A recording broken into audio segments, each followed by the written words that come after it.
Good morning, everyone. I'm Kim Horton and I'm the Chief Economist here at the Regional Australia Institute. I'd like to begin by acknowledging the traditional owners of the land where I'm broadcasting from today, the Ngunnawal people, and pay my respects to their elders past, present and emerging. And I'd like to welcome any First Nations people joining us today. Today is our 7th and final Regions Rising webinar event for this year. We have a two-part program in our first virtual summit. In this first half, we're going to hear first from Professor Andrew Beer, who will take us through his latest research on economic specialisation and diversification in Australia's mid-sized towns. We're launching Andrew's team's report today, and he will guide us through the main findings and implications for regional leaders. In the second part of this morning's session, after a short break, we're delighted to host the Minister for Regional Development, Regional Health, Regional Communications and Local Government, the Honourable Mark Colton, with an exciting announcement, along with David Robertson, the Head of Economic and Market Research at Bendigo Bank, and Gavin Williams, NBN's Chief Development Officer, Regional and Remote, to tell us about their latest program for lifting regional Australia's business performance. Joining Andrew today is Susie Bauer, who's the CEO of Bell Bay Advanced Manufacturing Zone in Tasmania, a great example of a cluster of specialised energy and manufacturing businesses that have really come together to pool their skills and resources and build a solid foundation for the Bell Bay and Georgetown communities. Susie will share with us why the businesses came together and what they are achieving. You should have received a link to view their bios in the reminder emails from Zoom. This session is being recorded and we'll be making it available later online, along with the slides from our presenters. We're also streaming to YouTube Live for those that can't access Zoom. There are some media on the line today as well. Also, please remember to get vocal on social media using the hashtag RegionsRising, and you can tag us on Twitter at RegionalAus. Before we get into it, I'd like to take a moment to acknowledge and thank our Regions Rising National Series sponsor, Bendigo and Adelaide Bank, and their charitable arm, the Community Enterprise Foundation. Without them, we would not be able to continue delivering these free webinars, which I think have been really valuable in keeping us connected.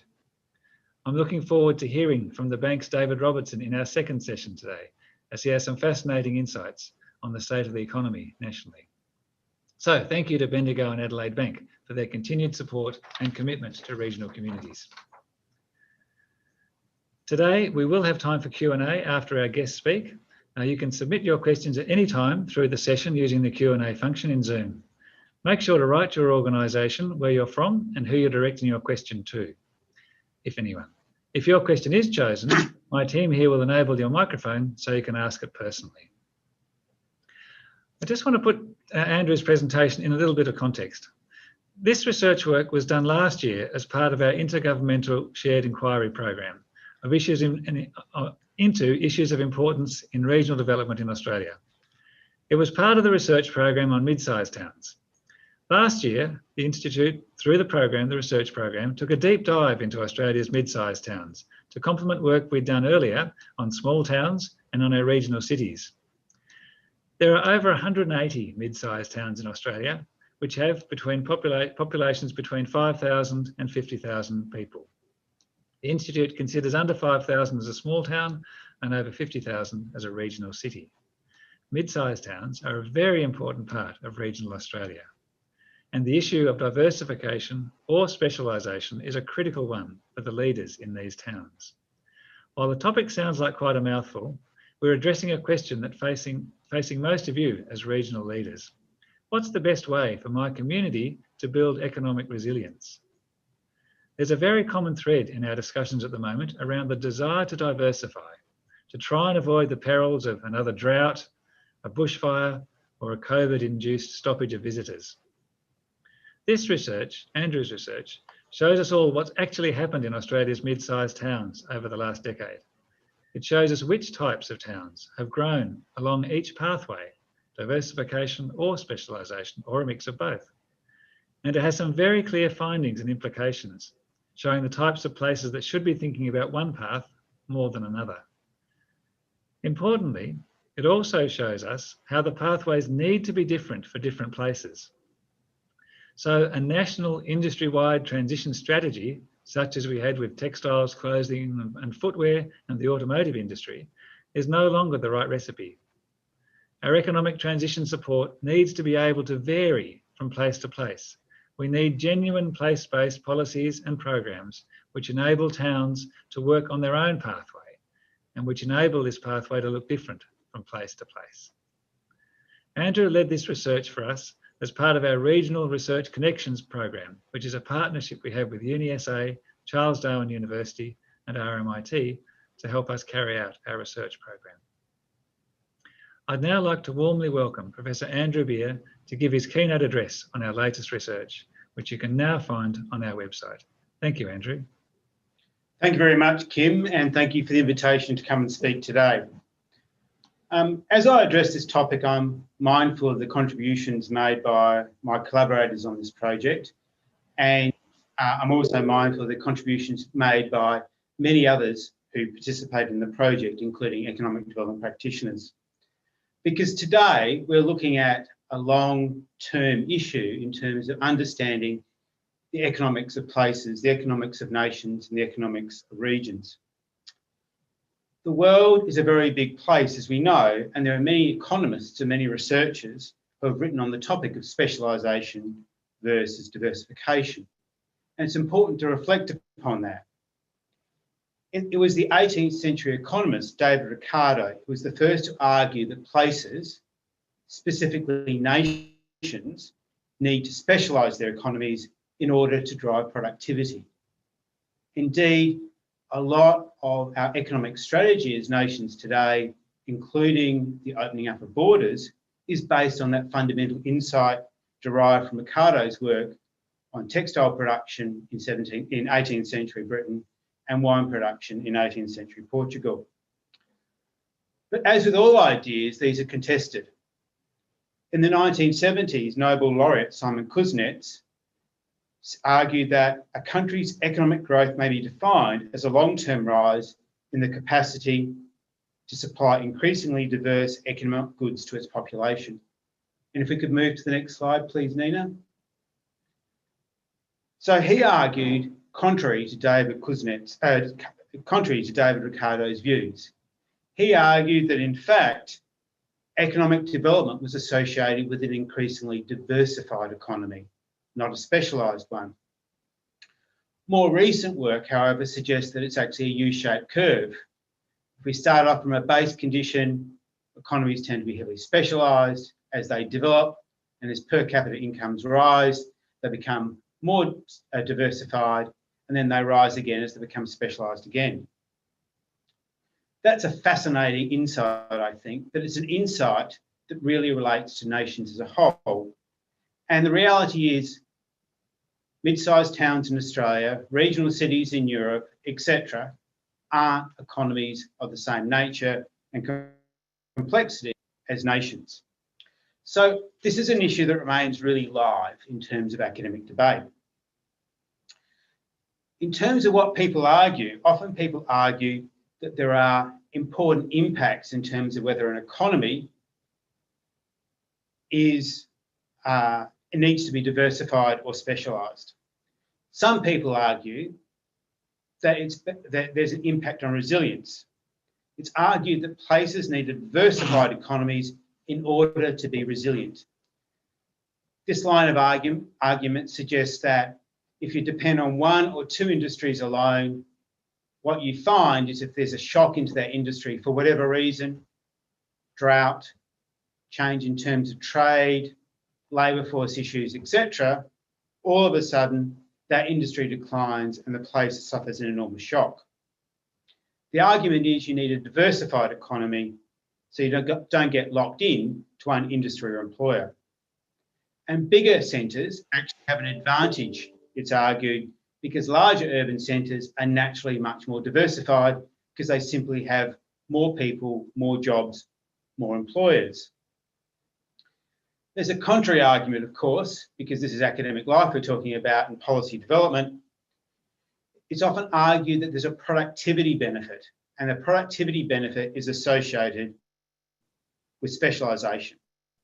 So if a place specialises in one or a few industries, they become more productive they become more efficient, they become better able to produce that good, and they become more resilient over time, and they become much more economically prosperous. And fundamentally, Michael Porter's ideas around industry clusters and many of the other ideas that we commonly subscribe to in economic development globally are associated with this insight. The key point being, do one or two things well and grow. There's also a question around sustainability.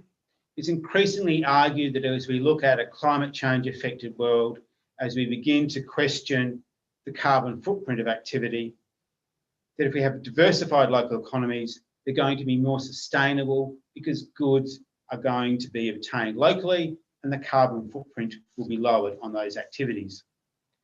Diversification can also add to social sustainability by creating opportunity for existing businesses, including farms, to have a portfolio of activities that they can make use of to sustain their incomes. So if you're a grains farmer, but you also run, for example, a farm stay accommodation, you're a more sustainable enterprise, you have a better future in the medium and long term because you're not relying on one income stream. A fourth perspective argues around dynamism at the local scale. So it's argued that in diversified economies, you're more likely to see entrepreneurs arise, because in diversified economy, there are lots of niches, if you like, lots of little bits where people with great ideas can develop those ideas and begin to exploit them. Whereas in much more specialised economies, there is only one industry. They might be efficient and productive in that industry, but people who want to innovate in, let's say, tourism and leisure services might find few opportunities available to them in a coal mining town or in a grain producing town, etc. So it's argued that there's more dynamism in the economy if it's a diversified economy because there's more opportunities for green shoots to sprout. And the final argument around this line of thinking is that there's an issue around inequality. So some have argued that in highly specialised economies, labour market outcomes tend to be more unequal or unfair because there are fewer opportunities for people. That is, if you don't find employment in the major industry, you often don't find employment. And mining industries might be, mining towns, mining centres might be a good example of that, where historically, if you didn't meet the profile they were looking for a miner, you didn't find employment and there were fewer other opportunities available to you.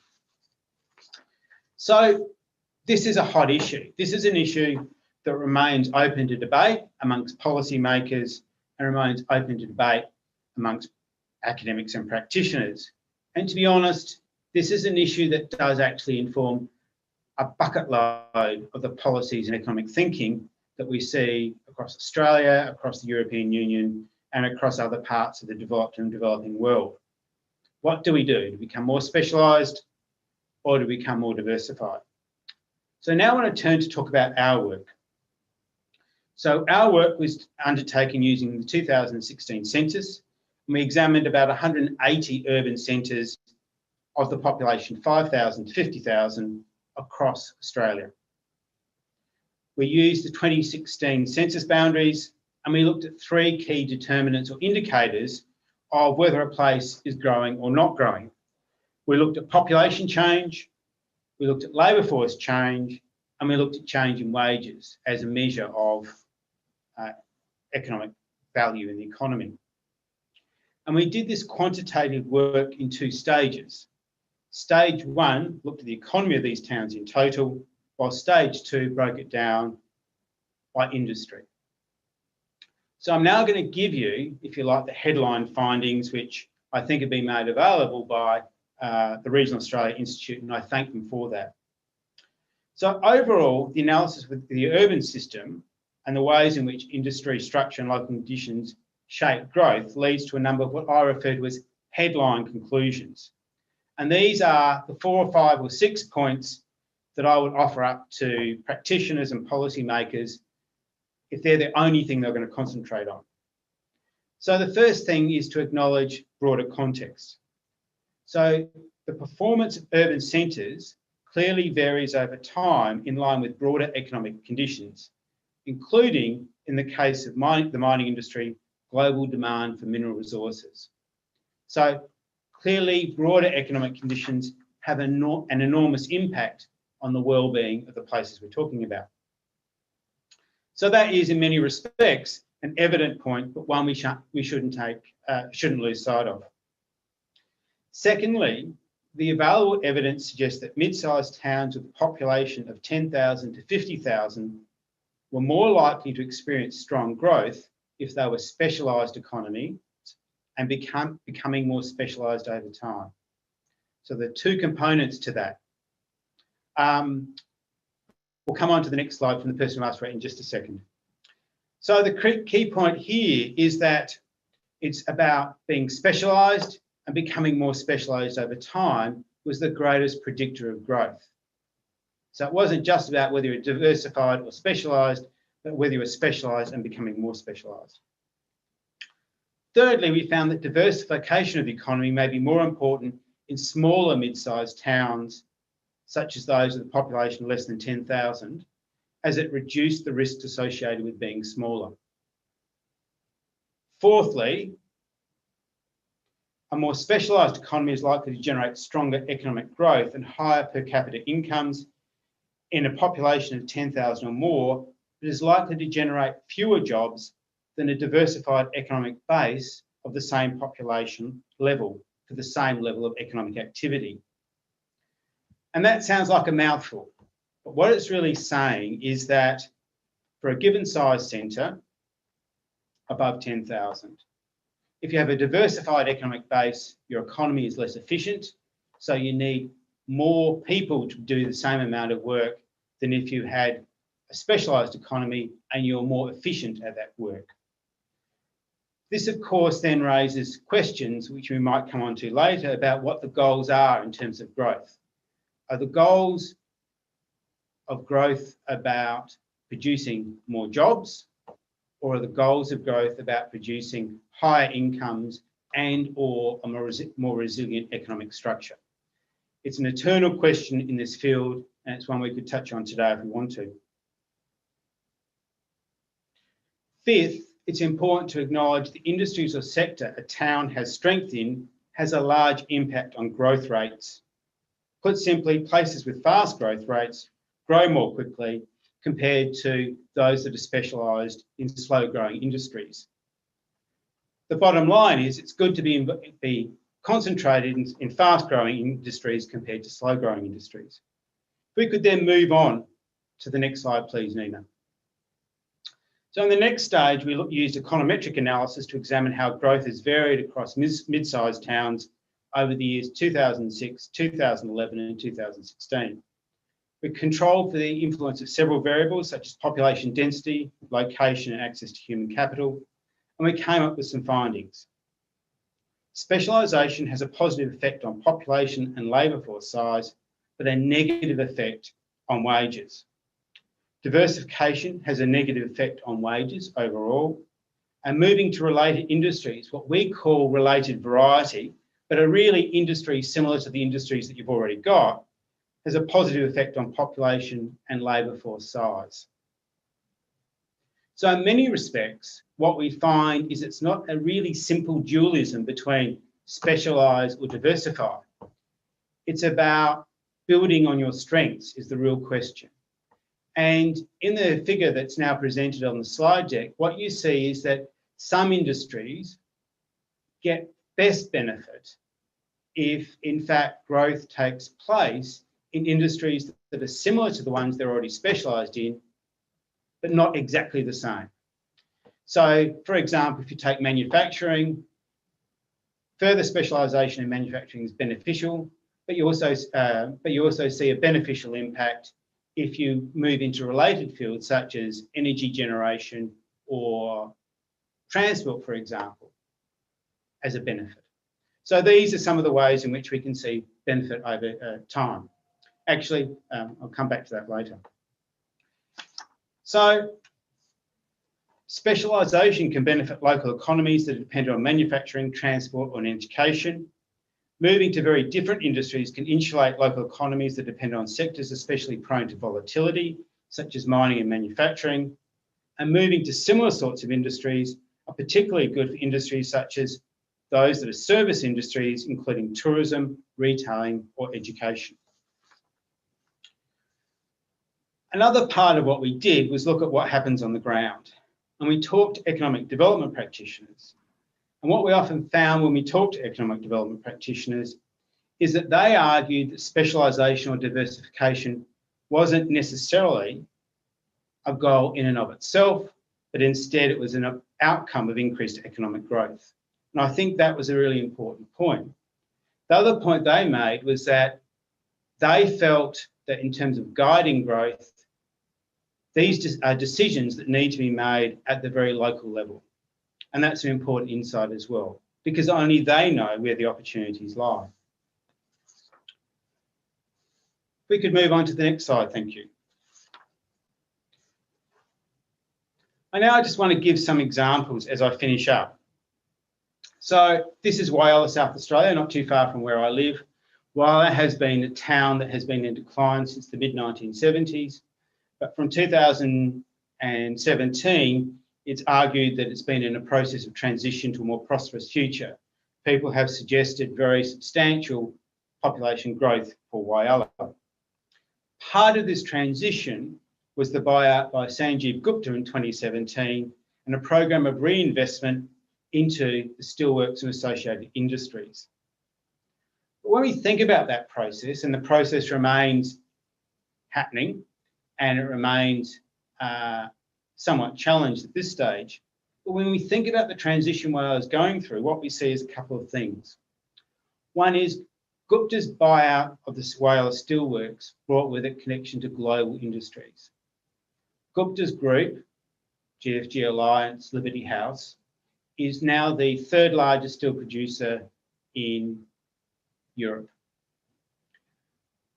Global networks bring advantages in terms of specialisations, efficiency and productivity, etc. One key component of the changes that are taking place in Whyalla is an increase in the production of renewable energy, a process that Gupta was heavily involved in, though has now moved away from that part of the restructure. Now, why is renewable energy important? Renewable energy is important because in this instance, 1/3 of the cost of steel production is actually made up in electricity costs. So if you need to control your cost to boost productivity, which of course you should do, making this sort of transition is very important. So this transition makes use of abundant natural resources, sunshine, human infrastructure, electricity transmission capacity, and inexpensive land to move to what could be and should be a more productive future. So it's a good example of what we refer to as related variety. If we move on, if we look at Mount Gambier now, next slide please, Nina.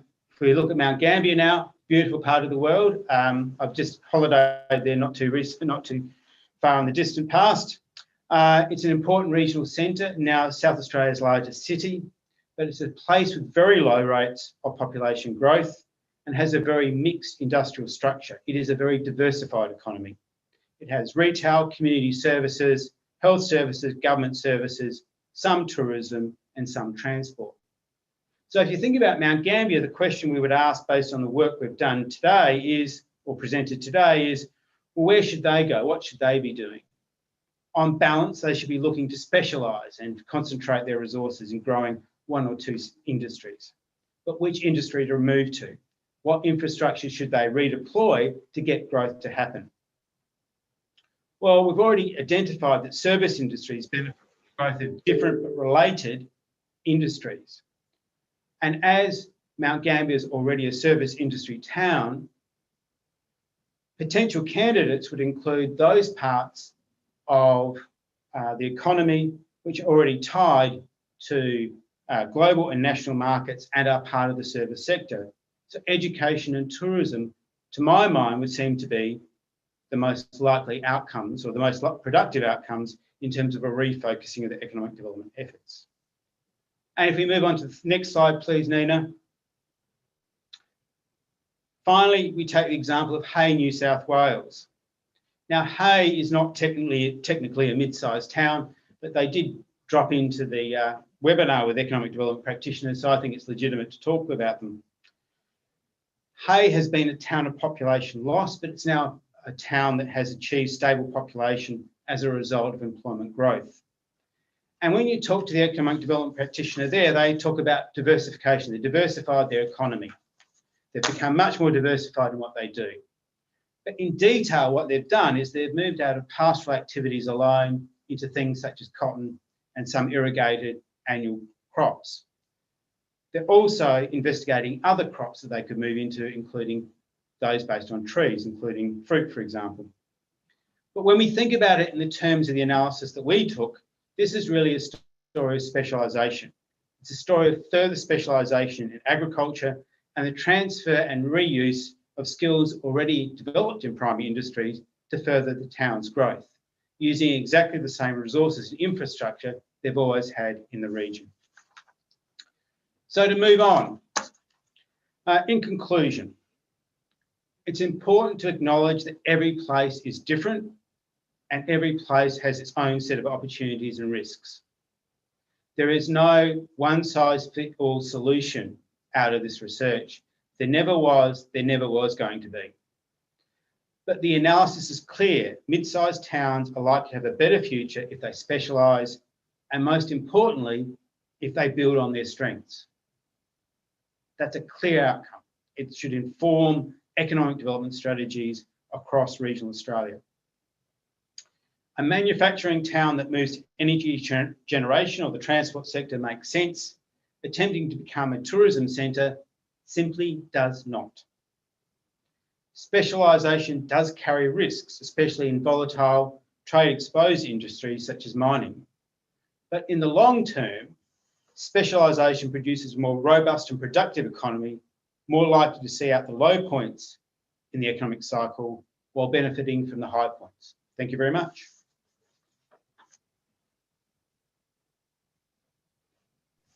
Thank you, Andrew. Great summary. And I think if you've been following the chat, we've just included the link there now to a summary of the paper too that Nina has prepared for us, which picks up on many of the things that Andrew was talking about earlier on, those 6 key points and some of those overall impacts on labour and workforce and wages. So that's there for you to look at through as well. It's now thank you very much, Andrew. It's now my great pleasure to welcome Susie Bauer. Susie is the CEO of the Bell Bay Advanced Manufacturing Zone, which I think is a very interesting and inspirational example of a local industry cluster that's determined to keep building on its specialisations for the benefit of the community around it. Thank you, Susie. Thank you very much for the opportunity. So I'll just share my screen.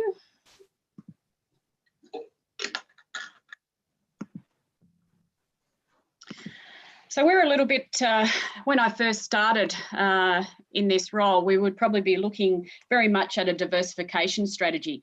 But now we're in a renewable energy phase. We're also looking at a specialisation strategy as well.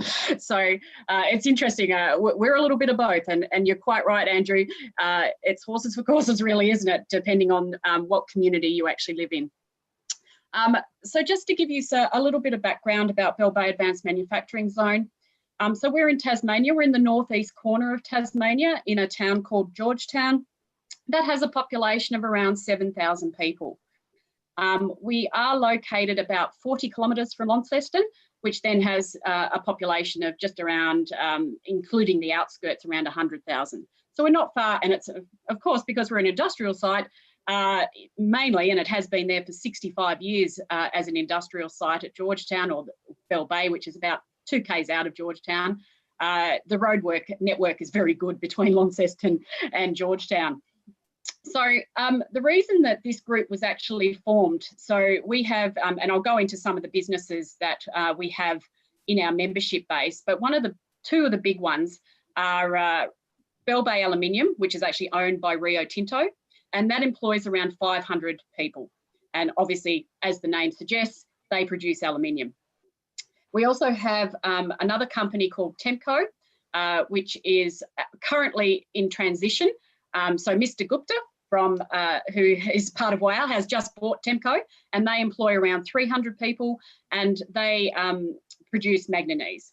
So, and then our third largest employer is Timberlink, obviously in the forestry area, and they're 180 FTEs. So with those three, it's quite a large representation of over half of the FTEs that I represent and the businesses I represent. So back in 2015, as with any of those large corporations that rely on global economies and global pricing, you never know whether they're safe. So Rio, at one time, there was going to be a closure of Bell Bay Aluminium. And this sort of sparked the general manager of Rio at the time, or the Bell Bay Aluminium plant, to say, well, my goodness, we've been here at that stage for just under 58 years. What is our legacy to our community and to the Georgetown community if we were to close? And this got everyone thinking, and an economic development group formed in 2015. And it was basically just an expression of interest was put out to every business in the Bell Bay area. And 12 put their hand up and said, look, we want to be involved in a collaborative model of what can we actually do to diversify our businesses and make sure that if the worst case scenario does happen and Rio or Bell Bay do close, that we can actually still manage and still exist. So because most of these businesses have developed off the curtails of those larger corporations, and they've also been there for 30 or 40 years as part of that supply chain. So the group formed in 2015. It wasn't very long after they formed it, they realised they've all got full-time jobs. So a lot of their brilliant ideas they couldn't actually implement. So they looked at the idea of putting in a paid position. Now, they approached the Tasmanian government for a paid position, and the proviso back from the government was, we'll put our hand in our pocket if industry put a hand in their pocket and actually be part of the solution as well. So it was actually a combination of a paid position that was actually a third paid by industry, a third by the state government, and a third by the local government area of Georgetown. The project officer, which happened to be me at the time, was appointed in 2017, and I worked up to 22 hours per week for a couple of years. This year I've actually gone full time, and we've also now just become a company, and I'll talk about that in a little bit because we've actually done that through a COVID environment, which shows the confidence of the business and the area of Georgetown in our future. So if I give you a look at the motley crew, there's some of our CEOs.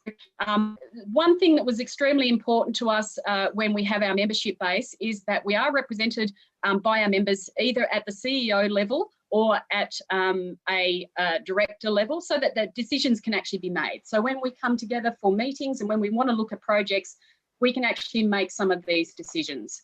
So as you can see, there's still a little bit of a skew there towards a male dominated area there. We only have one female CEO at the moment, but that is changing and starting to, again, it's a very traditional area. So if we look at those companies there, you'll see the first three I mentioned, which pretty much have the majority of the FTEs. And then we have very small and medium companies after that, that make up some of the businesses that I represent. They are a mixture of engineering companies, electrical companies, construction companies, etc. Then the government part, I guess, is where we have our other membership. So we have the Coordinator General for Tasmania represented on our committee. We have representation from Georgetown Council, City of Launceston and West Tamar Council, and I'll explain why it's important that those three councils are actually part of our membership base. We have the Regional Development Australia Tasmania, we have Georgetown Chamber of Commerce, and we have Tas Ports and Tas Rails as part of our structure as well. If we look at some of the facts around Bell Bay, so in Tasmania, 59% of all Tasmania's manufactured exports are actually out of the Bell Bay area. And approximately all those businesses that I indicated, I exclude the government entities, but the businesses are around 1,300 FTEs in those 16 businesses. And why are those three municipalities important to us? Because essentially that's where the people live. So the people that work at Bell Bay, actually a third live in Georgetown, a third live in the West Tamar area, and a third live in Launceston. So it's important for those economies that we have that alignment, I guess, of what's happening in Bell Bay, because it's all very important to those other municipalities as well for their survival. So what have we actually managed to achieve in the last couple of years? And I'll just pick out a couple of these projects. So one of the main things that we looked at to start with was around joint procurement. And we looked at many things. So we looked at fleet, we looked at PPE gear, we looked at flights, and we looked at training. The only one that I could get any agreement from all of those businesses was around the training element. So PPE was just too hard. There were too many suppliers in the market. They had too many, long-term relationships, etc. So that was a no-go. Fleet was all over the shop. Some leased, some bought, some changed over after 3 years. Some never changed over until the car died or the vehicle died. So again, a little bit difficult to manage that one. But the one thing that came through very clear was your basic training. So, you're working at your heights, working in confined spaces, CPR, first aid training. So we actually did an expression of interest out to providers, and we looked at, and we now have a preferred provider in regards to that basic training. That actually affords, because of our critical mass of the area, a 33% discount in training. And for a lot of our members, and even our top level members, that actually, just that one initiative actually pays for their membership to be part of Bell Bay Advanced Manufacturing Zone. So they've already, getting their money back, and that value proposition. As we know these days, if there's not that value proposition, why would you join? Why would you pay? And why would you contribute? So some of those, that's very clear in that one initiative around joint procurement, that's helped with that value proposition. We went through a branding strategy, so I won't go too much into that. The next one example I'd really like to give, though, is the establishment of a brand new company. So we have the establishment of what we call KEEN, which was the Key Education and Employment Network. So Bell Bay Aluminium actually came to us as a group and said, look, we've got this problem. We need skilled labour at short notice. We go to labour hire companies and they provide us a person, but not the skill base that we need to actually do the job. And they said, through the engineering companies in particular, who we know have those skills in this group, could you actually supply those people to us when we need them? So when we have sick leave, or we have annual leave, or long service leave requirements. And we said, well, how many FTEs do you need? And they said, oh, about 8. And we thought, there's 5 engineering groups, and we thought amongst the 5, they could actually probably manage that quite easily. But then South 32, which is Temco, said, oh, well, actually, we could actually utilise something like that as well. And then Timberlink with 180, they said we could as well. So we kind of went, it's probably a little bit more than 8 FTEs. So we actually established a model, a brand new company. So those smiling faces you see there are the directors of the company, and they are also BBAMZ members. So they got together and formed a brand new company. Now, something interesting about 3 of the 5 there is they're also direct competitors with each other.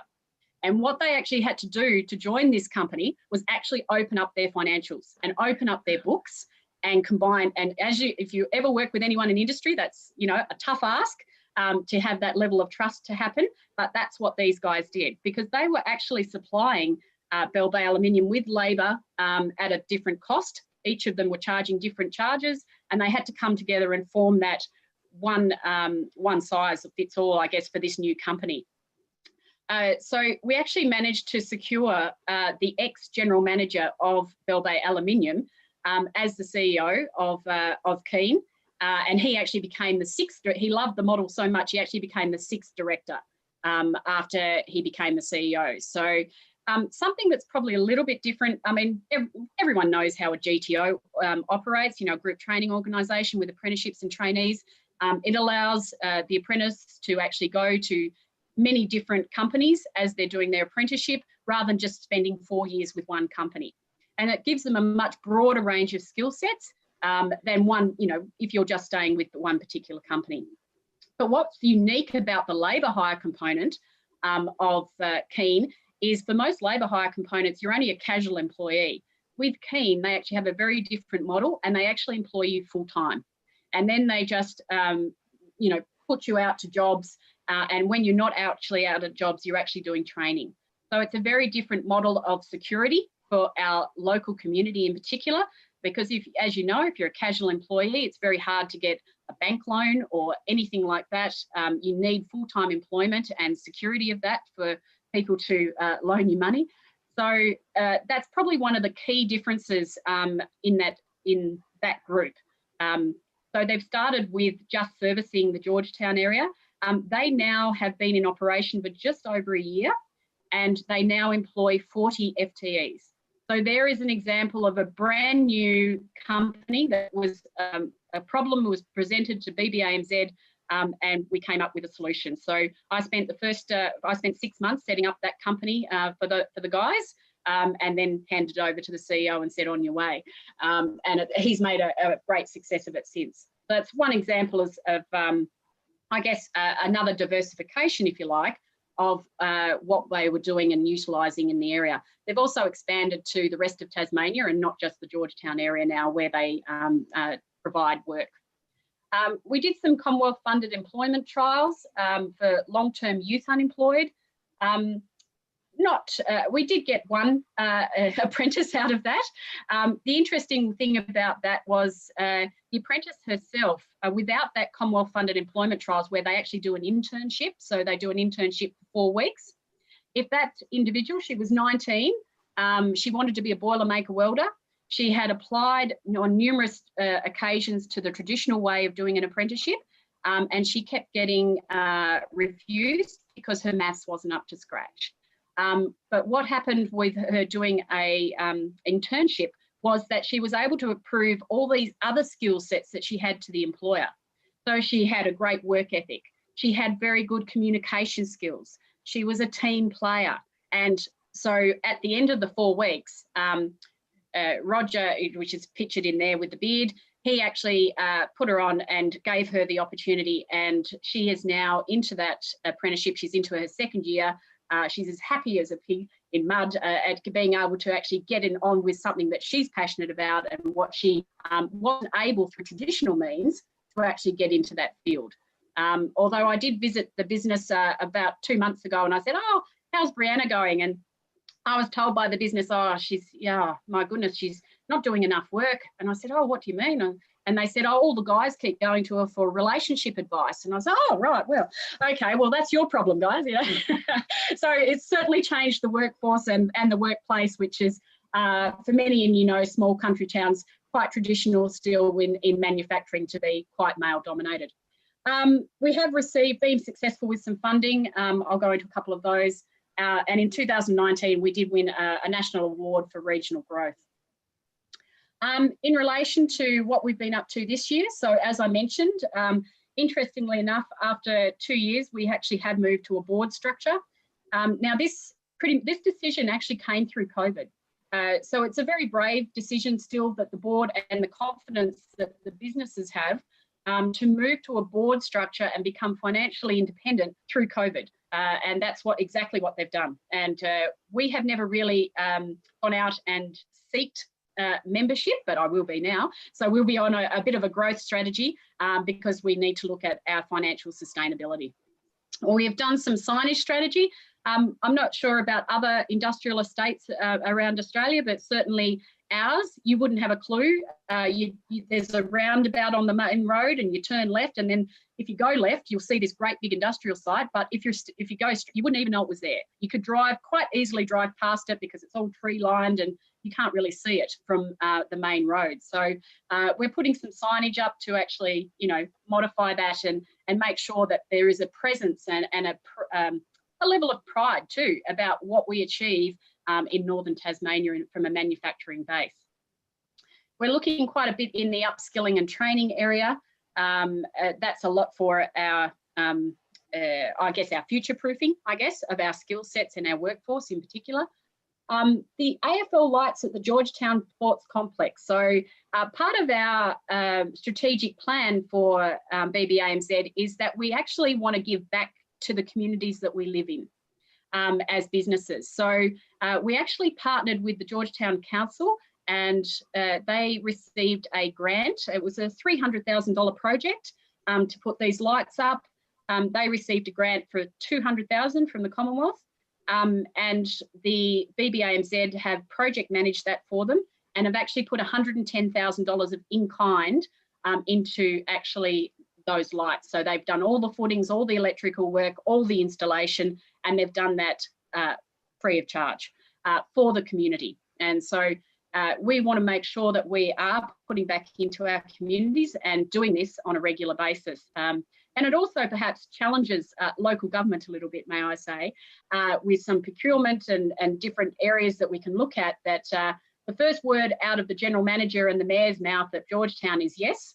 And then they do this, like, you know, duck-like underneath, going, now how do we make that happen? So I'm very, very fortunate that I have very proactive people in local government that are wanting to work this closely with industry, and we can see what sort of benefit that can actually have for the community. This year we've been successful also in obtaining a Northern Workforce Development Facilitator position. So we have that for 3 years, and that's really around some of the hidden job market. So for Northern Tasmania, 40% of the jobs are not advertised. So this is really to look at that hidden market for people. A lot of people in Tassie, you know, if they're looking on Seek, they just won't see any jobs because they're word of mouth, they're introductions that you make. So it's a very networked place. So if you don't have those networks, you will find it extremely difficult to find the jobs sometimes that you're looking for. So we have this position in place that will help with that, and not just for manufacturing, it will also cover agriculture, tourism and hospitality, and the aged care sector. So it works over 4 different sectors. We have, I guess, an area of training and assessment qualification for industry, and this is really about growing our own. So this is about being able to train and not have to rely on other bodies to come to Georgetown to train or skill our staff. So we have this. Sometimes it's quite difficult in Tasmania to get the RTO or TASTAFE to actually come out to, even though it's only 40 minutes from Launceston, come out to Georgetown to do that. So we're having a concentration now at the moment. I think we've got 4 people from Rio being trained up so that they can actually take on some of that training and assessment qualification for industry. We've also started some business breakfasts in particular. They've been quite successful for our members. So it's really just about, again, value adding for your membership base. When we look at diversification, so what actually happened last year, late 2018, was Temco was up for sale or closure or care and maintenance. And we weren't sure what was going to happen at that stage. So a lot of businesses got quite nervous again because there's, you know, quite a big supply chain that goes into Temco. And at the same time, about a month later, Bell Bay Aluminium actually changed the way that they do their tendering and their procurement. And what had been mostly, and some might be horrified by this, but they were handshake deals for 30 years of supplying materials, now had to go through a formal process. This was quite scary for a lot of our businesses because they've never actually had to write too many tenders. Some of them had 90% reliance on either Bell Bay Aluminium or Temco for their incomes, but to manage their businesses. So we did some tender training with our businesses. We found that I don't think there was a single one that was actually what I would call tender ready. As you know, about 70% of a tender is is basic information and stuff that you need to have for, work health and safety and all of those sorts of compliance issues. And then your 30% is, your pricing and all of that sort of thing that goes into different tenders. So we're able to get our businesses up to now being tender ready, what we called that. And since they've actually had that training, they've won about 4 different contracts now for tenders that are actually outside of Temco and Bell Bay Aluminium. And so they've actually really diversified through that training on where they actually gain some of their business from.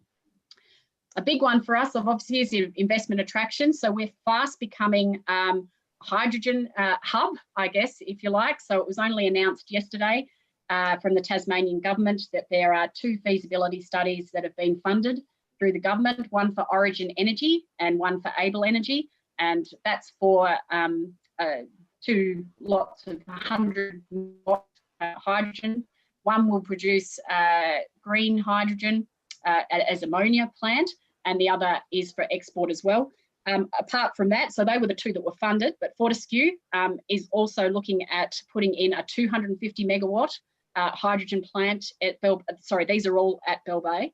And Countrywide and Woodside, who've partnered, are also looking to set up a hydrogen plant for export next year as well. So from a specialisation point of view, this is something that we've really had to pivot to. It's brand new tech, as everyone knows, it's a brand new energy market. We're not really sure what we're doing still from a specialisation training point of view, because there is no training in this at the moment. There's no accredited training, there's non-accredited training, but nothing, and that will take 18 months to happen. But we do know that some of the skill sets that you need to work in our industry, we are able to upskill to get them where they need to be to work in the hydrogen industry. So we're now working with our existing workforce to look at those upskilling areas that they need to work in this brand new industry that's going to be quite big for Tasmania in particular. We work obviously very closely with the Coordinator General's Office for a lot of these different projects. So there's another project too at Rio. So, sorry, I keep going Rio, but Bell Bay Aluminium have a waste product called red dirt. They have about a 20-year supply of it at the back of Bell Bay Aluminium, just sitting there. There is a new company called Peloton that have actually found a use for this waste product and can make quite good money by extracting the minerals from that waste. And they are looking at setting up here in 12 months' time as well, and they'll be employing another 120.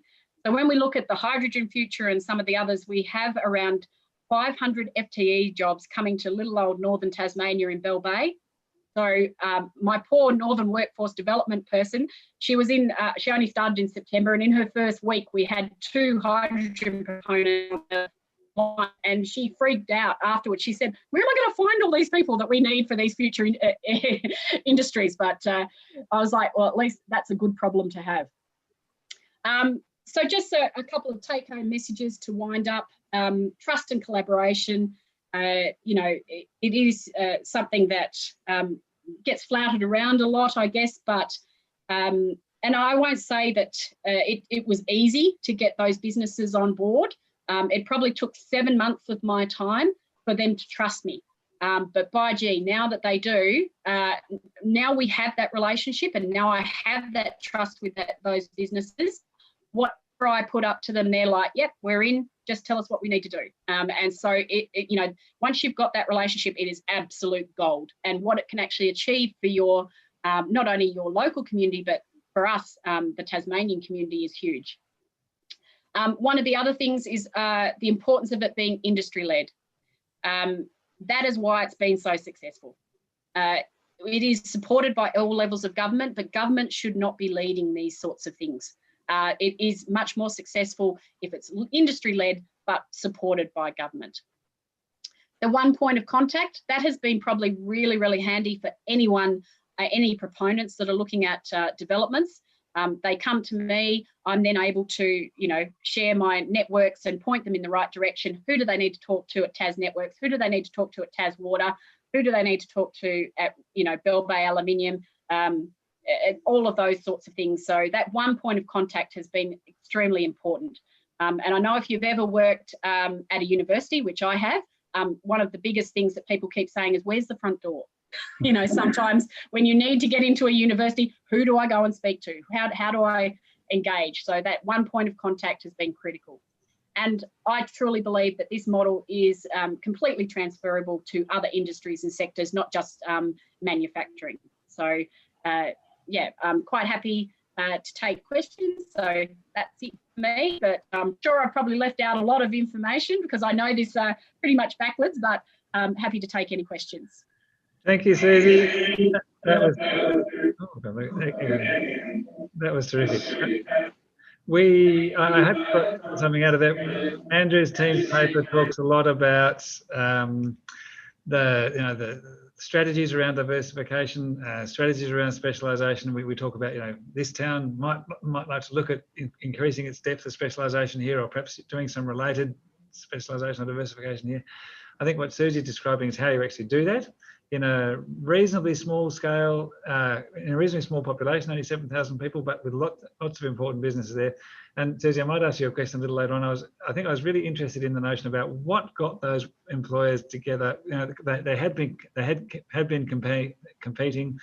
Now they're collaborating, and I think there's a sort of an interesting backstory there, which I might ask you about a little bit, but lots of really good lessons there about it's the practical stuff that works, so starting those employers together, working with things that they could share, like looking at PPE, looking at car leasing, and finding that labour hire one or something that was going to give them all a return straight away. That, in a nutshell, I think is how to intervene and help to facilitate some of this sector growth. But I might come back to that to you in a minute. Andrew, I've got a question for you. Have we got Steve Harrison on the line? Steve had an interesting question about the flows between regions and cities, and the way that COVID and other things have changed the sort of attractiveness and livability of regions. Are there, Steve, are you there? Would you like to ask a question? I'm here, Kim, if you can hear me. Yep, hear you clearly. Yeah, thanks for the presentations, Andrew. I'm just interested in your research that in the eventuality of COVID-19 and the 21st century technologies like Zoom that we're using now and broadband. We've seen a big shift of workers from the big cities to regional centres and small towns, and both those workers and their employers are finding that there's productivity gains. They're more efficient, more effective. Workers suddenly get to see their family. The big commute has ended, but and they've diversified those towns because they've bought new skills and new types of jobs actually into those towns, and they're spending their money locally. But we're seeing, particularly in South Australia, that the owners of the big office towers in the CBDs, and they're backed by the government, are calling for the workers to come back to the CBDs. And I don't think the workers want to come back. And in some cases with the employers, they don't want their workers to come back either, because they've got a whole lot less office space to pay for. But I was just wondering if your research has touched upon this and how that technology has enabled the diversification of regional centres through really COVID fast-tracking this. Yeah, thanks for the question, Steve. It's a really good one. Look, I think, our research was done before COVID-19 had shown it, but I think it does have some implications for how you read the outcomes of our research. So I think, first of all, our research is about long-term trends, and it's very hard to move long-term trends. So I think a lot of the very fundamental insights in that report still hold. And I think Susie's presentation's a really good example of that. I mean, clearly Bell Bay, Georgetown's a fantastic place for advanced manufacturing, and it will continue on its trajectory. And those sorts of workplaces will continue as they're going. I think in terms of those other workers who are perhaps more city-based, you're right, there will be an attraction to move to other parts of whatever jurisdiction they're allowed to move to. So other parts of regional South Australia, or if in New South Wales, maybe Byron Bay and Coffs Harbour. But I think that will be a moderate change in terms of where the workforce goes, because I don't think every worker can spend every day working remotely. I think what we're going to see is many office workers working a number of days every week working remotely. And so that means that probably some of the less remote parts of regional Australia will really benefit from this, because workers will still be working in less remote parts of regional Australia and coming in when they need to for 2 or 3 days a week at the most, whereas the more remote parts of regional Australia probably won't get that benefit. And of course, regional Australia will get a benefit because people who stay working at home are more likely to spend their money close to their home residence, go to shops, go to cafes and tourism activities and accommodation, etc. So there will be a benefit, but I suspect it will be a modest change rather than a wholesale change in what's happening in regional Australia. Thanks, Andrew. I want to stick with this worker topic for a minute. We've had another couple of questions on this as well. Andrew, one of the things that's fairly clear from the study is that as specialisations deepen, they're deepening where there are strong competitive advantages, and that flows back into wages. So there's clearly a sort of a really high skilled story here for places that are doing that well. And I know, Susie, that one of the real challenges, and interesting that your industry group, one of the first things that they did was get together and solve a labour shortage challenge that they have. Now, we know that there are I think there are 50,000 jobs currently vacant in regional Australia. Most of those sort of highly skilled trades and professions. Big challenge for regions, particularly those that are needing specialised workers, is how to get them, how to keep them, how to retain them. Susie, is that something that's on the minds of your members? We just got to hang on, Susie. Hang on. Susie, you're on mute. We're trying to. There we go. Sorry. I got muted. Not for the larger players. I guess, they're very well paid. And there are many opportunities for them within those groups. So, Rio, for example, is a huge conglomerate right around the world. So the opportunities to move around positions and things like that, is there. For our smaller companies, so our small to medium, yeah, this is a challenge. This is a big challenge. So when we're looking at that 60 FTE and below, it is certainly a challenge to keep the more specialised roles. And increasingly, though, we do need those roles. CPT engineering, for example, they use actually robots to do all their welding. And so, they need that expertise now compared to what would have been more a traditional, rather than having a boilermaker welder trade, for example. So it's more the technical skills, the technology skills they need than the technical skills. So, so smaller businesses, yes, but the larger ones, no. Andrew, have you seen this in any of those case study areas? Is there a challenge for being able to actually increase the skills component of your specialisation from a regional setting, particularly one that may not be particularly attractive from a livability point of view? Yeah, I think there are obviously shortages, and I know places like Wales sometimes report significant shortages. Ironically, as they're moving towards clean energy production on quite a substantial scale, they're actually having trouble attracting skilled workers into that industry, basically installing solar panels, because ultimately an electrician has to sign off on it, and they're having trouble to attract sufficient numbers. And I guess that's the thing about specialisation in regional Australia. There are advantages for the firm, and one of those advantages for the firm is, of course, over time, a workforce establishes that is relevant to their industry, is relevant to their enterprise. And they might share that workforce with a number of other employers, and that's a really good thing, because as one grows, the other one can contract without losing the capacity regionally. Yeah, that's right, and that's part of building that sort of critical horsepower, isn't it? We had a question here from Jacqueline Fellows about some of the other factors, Andrew, that might be buried in the research. Jacqueline, are you there? Can you ask your question? Yes, thanks so much, Kim. Hi, everyone.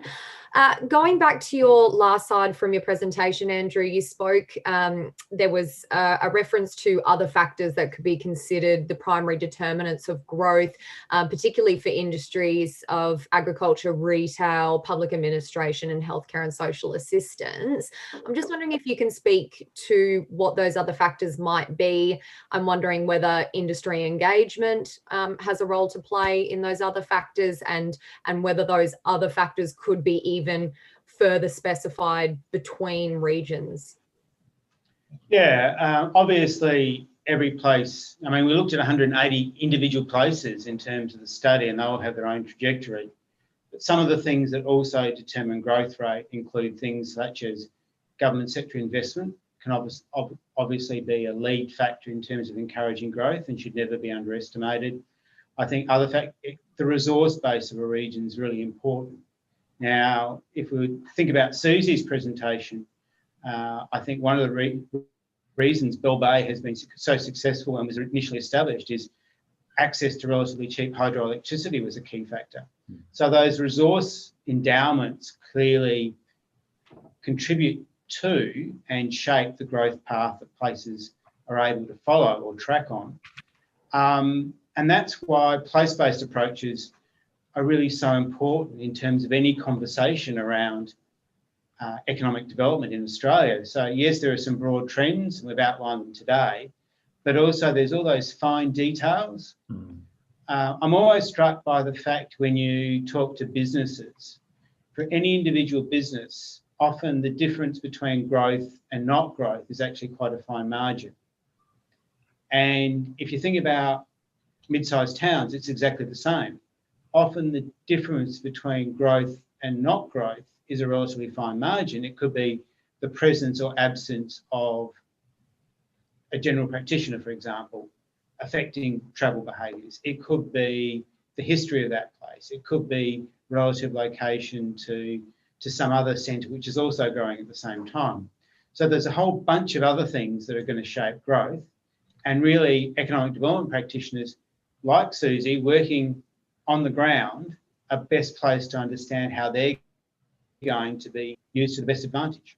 Can I pick that point up a bit? I was going to ask you both, because you both have a lot of experience in this field, and start with you, Susie. What advice would you give? What lessons have you learned about how to sort of kick off and how to sort of build on what might be a rather sort of tentative interest in perhaps collaborating and working together? Because there seems to be the nucleus of any sort of successful local specialisation program seems to be getting a willingness for people to work together. Have you got any lessons learned or any suggestions for people who are starting to think about, I need to do this in my place, but where do I start? What would you suggest? And I might ask you, Andrew, to follow up. It's always a difficult one, isn't it? But crisis is always the main fear. Is a great motivator for many. And, when you've got different businesses that have been there for 65 years and 60 years, which is Temco and Rio, and they might close, the fear and the complacency that you've had, because you might have had an agreement for 30 odd years with that particular business, and all of a sudden it might be gone. And what are you left with, and what do you do? Interestingly enough, though, a lot of those businesses that I work with have actually started around the same time as well. So they've built their own relationships together, and that I guess they'd built some level of trust with each other, but they still were a little bit guarded, and they just needed that I guess third party to come in and build those relationships and know that they could be really honest with me about their business, and I wasn't going to share it with the person next door, what their annual turnover and what they charge out rate at that for labour hire was, etc., etc. But then some of them end up doing that anyway. But it's about relationship building. There are no shortcuts, I'll give you that. You have to put the hard work in. You have to do it face to face. Very, very difficult to make relationships happen. I quite easily can pick up the phone now because I've got 3-year relationships with these guys, and they trust what I do. But it's also about delivering, so that so many times you cannot and you will not get another chance with industry if you do not do what you say you're going to do. Yeah. So if you want low-hanging fruit, you find the quick wins, you build the the trust from there, and you deliver what you say you're going to deliver. Yeah, great suggestion. Andrew, what have you seen? Any suggestions from you? Yeah, I'm going to be a bit controversial here, Kim, and disagree with Susie in one respect, and that is I don't necessarily think a crisis is always the trigger for coming together and working to a better future. I've seen too many examples of where there's been a crisis and places have just failed. Yeah. So Whyalla, for example, used to be South Australia's second largest city, have a population around 28,000, 30,000 people. It's now down to around 20 and have one crisis after another. They haven't always, the crises haven't necessarily resulted in good outcomes. Yeah. So I don't think crisis is the key. I think what's really important is a shared vision. And I think Susie sort of touched on that in her opening remarks in her presentation, where she said Rio Tinto might have been about to walk out the door, and someone, the CEO, had a vision about, well, what has been our legacy, and had a vision about creating a legacy. And obviously other people came together. Sometimes the crisis makes that conversation a bit easier, but I don't think the crisis itself actually is a trigger or a pathway to success. I think the conversation is, the shared vision is. Yeah. And that's where the journey starts. And then after that, you have to do the hard work and walk the talk. Yeah, and I think what we've both seen is, picking up those early wins and using those as a platform for building further trust. And both of you have said very clearly it's got to be industry led. And what I like about Susie's early examples was it was all about things that were going to give a practical return to those members who are stumping up money very quickly. Now, I'd like to ask Andy Bray, are you there? A question, very interesting one, applying these same sort of thoughts to a new sort of investment opportunity for regions, which is around renewable energy zones. Andy, are you there? Yes, I am. Can you hear me? Yes, we can. Yeah, thank you. Yeah, well, in a way, this is, follows on from the last one, which was that a crisis can be a great motivator. In this case, it's a real opportunity, I think, in that a number of renewable energy zones, in fact 35, are planned for regions up and down the eastern seaboard. And 3 of those were just announced in New South Wales last week. And each of those ones will bring, what you could call an energy specialisation to those towns, similar to the one that Andrew described around Whyalla. But for some of them, they're not heavy industry towns. What up? Oh, same shit, different day. Check when your mic's still on. Lol.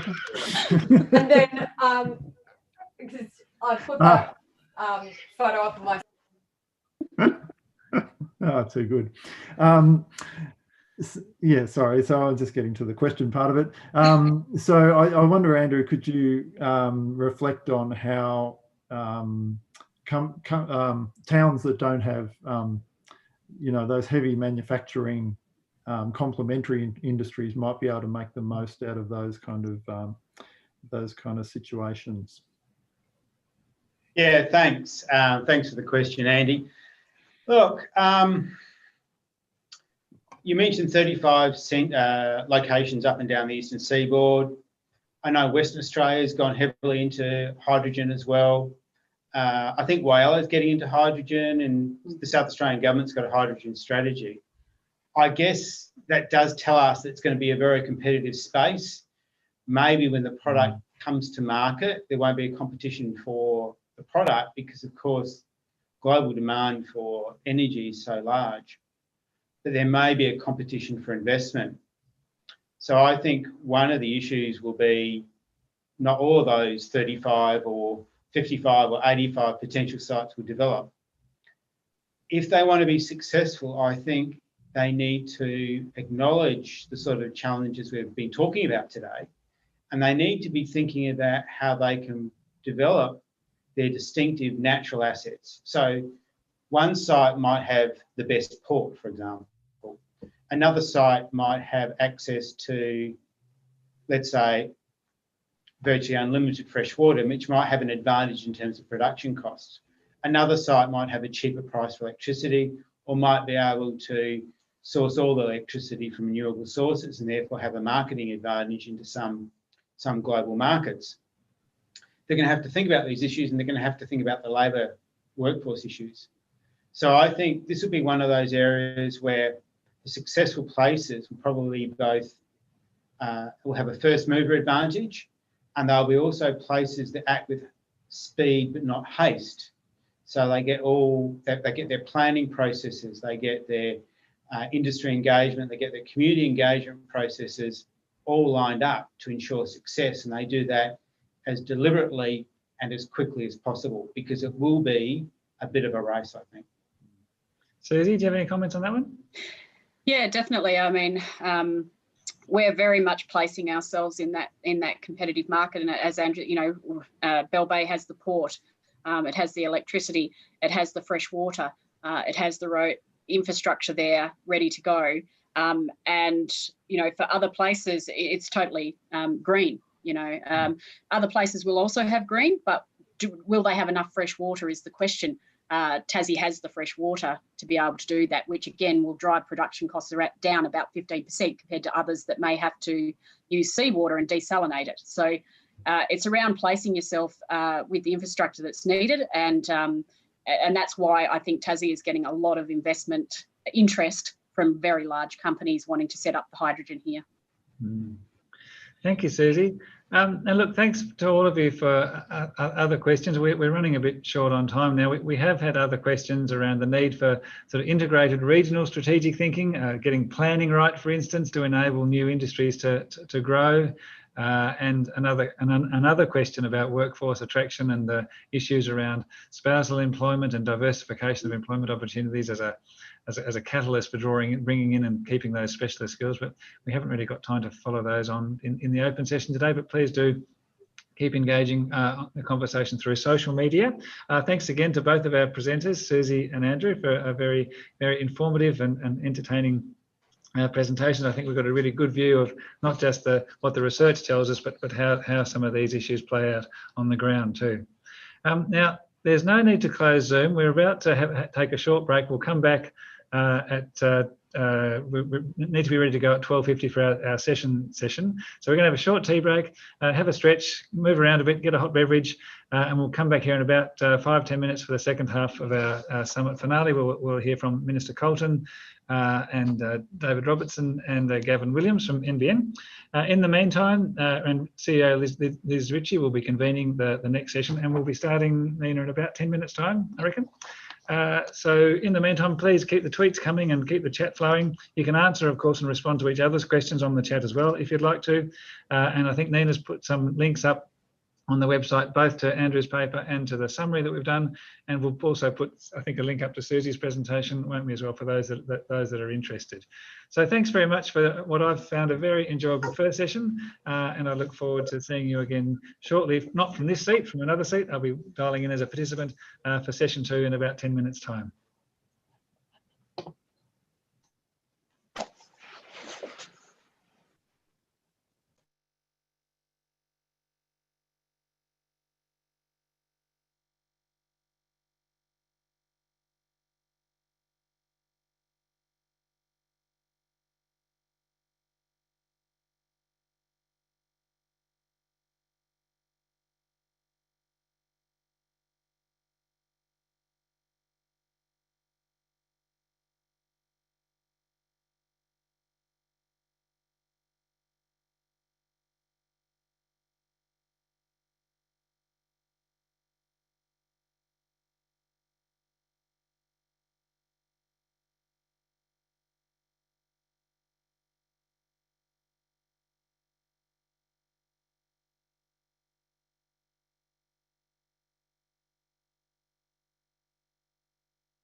Well, good afternoon, ladies and gentlemen. My name is Liz Ritchie, and I have the pleasure of being the CEO of the Regional Australia Institute. I'm also delighted to be your host for today's second panel session on the theme of regions doubling down or diversifying.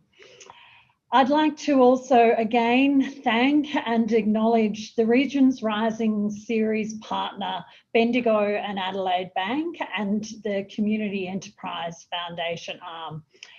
Their sponsorship of this series is so important and has enabled us to roll out Regions Rising throughout 2020 to be inclusive and accessible on this free platform. So we're incredibly grateful to our partners, and we've worked with Bendigo and Adelaide Bank for some time, and we know we will continue to into the future. So thank you very, very much for your support. Can I also add to Kim's comments this morning about ensuring that our participants are actively engaging with our social media platform, hashtag Regions Rising. This is, of course, our last session for 2020. And indeed, we have launched that new report today, which is particularly pertinent to regional practitioners and regional leaders right around the country. I hope that you've all enjoyed this morning's session and that you have just taken an important and probably well-needed tea break as we prepare for the second session. I certainly enjoyed hearing from our panellists this morning, Professor Andrew Beer and Susie Bauer, and I thank my colleague Kim Horton, our Chief Economist, for chairing and facilitating that session so beautifully. I think it was wonderful to hear about how the report and the knowledge within pertains to regional leaders and how they can start to plan for their own futures as we all consider the difficult economic environment that we currently face. But I would like to begin our session by acknowledging our very special panellists who are joining us here today. Of course, the Honourable Mark Colton is going to be our first speaker. He is, of course, the Minister for Regional Health, Regional Communications and Local Government. In addition, I also have David Robertson from Bendigo and Adelaide Bank joining us, and indeed Gavin Williams from MB & Co. All of whom I'll be introducing a little later after a few introductory comments. I would also like to warmly acknowledge and welcome a Senator for New South Wales, Perrin Davey, who is joining us today on the webinar, but is also a friend who's based in my hometown of Deniliquin. So it's wonderful to have Perrin joining us today for today's important Regions Rising webinar. Thank you, Perrin. So understanding the benefits of specialisation or diversification, as we've heard this morning, is a very important topic and one that has been stress tested in over the last 12 months with COVID. So before I move into, I guess, our second panel, I thought that it was timely as the CEO of the Institute to join some of the dots, so to speak, with today's report and indeed the Institute's current agenda that we have rolling out over the next few years. Regionalisation has been a key focus for the Institute since our inception, but over, in particular, the last couple of years, I guess we've lifted our ambition to expand our strategic direction and focus on regionalisation.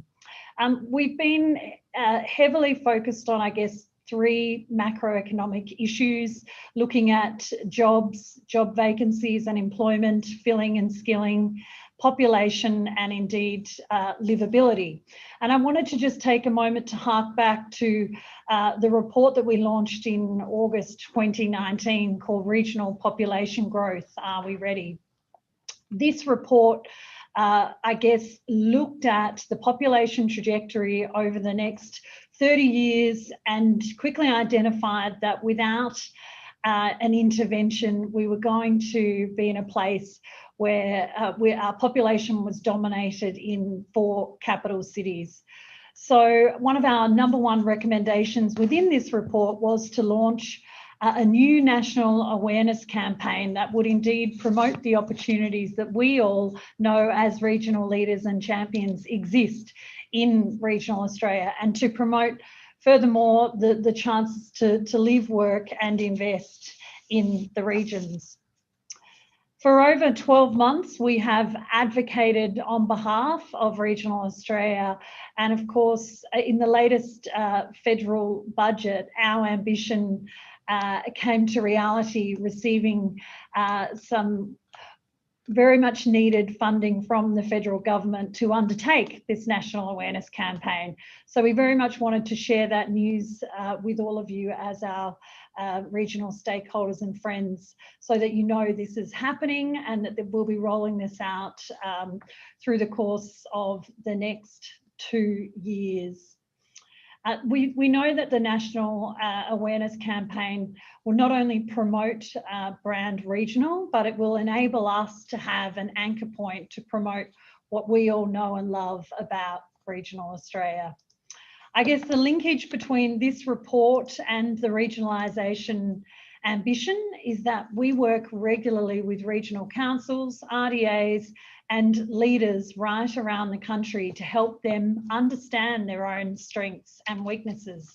And today's paper outlines the significance of playing to your region's strengths and really understanding that. Equally, I think the paper also drew on understanding depending on the size of your town, that there may be a different course of action required, and that may lead to further diversification or specialisation, but understanding that is critically important. And I can see Mark joining us here in the background. Hi, Mark. So again, in 2019, I think it's important to just reflect on the fact that we held our first Regions Rising Summit, which was very well attended from, again, I'm sure people on this webinar and regional leaders around the country. We held our very first policy hack session, and we heard very loud and clear at that session that regional people were looking for a new narrative, a more positive narrative that better reflected what we know about regional Australia. And they very much told us that they wanted to grow. So I guess, in short, the RAI listened, and the new campaign will indeed help promote a positive image for our regions, as well as importantly identifying and promoting the employment opportunities, the affordability opportunities, and indeed the livability that we know exists. To help us with this work, just last month, we were delighted to have the Deputy Prime Minister, the Honourable Michael McCormack, launch a new body that will support us called the Regional Activators Alliance. And this alliance has been formed to help the RAI and to also co-create the campaign, because what we know is that promoting regional Australia is very much a shared responsibility, and that we all have an important role to play. Today, we're lucky to have 40 activators who are working with us and thinking deeply about what each of them can be doing to support their own regional, social and economic growth. So it's reports like this from our research partners, and I thank Andrew Beer and his team again for providing the building blocks for our institute to enable us to continue to play that leading role in thinking and shaping our regional future. So I think this might be a nice segue into our second panel. We've got Mark on standby here.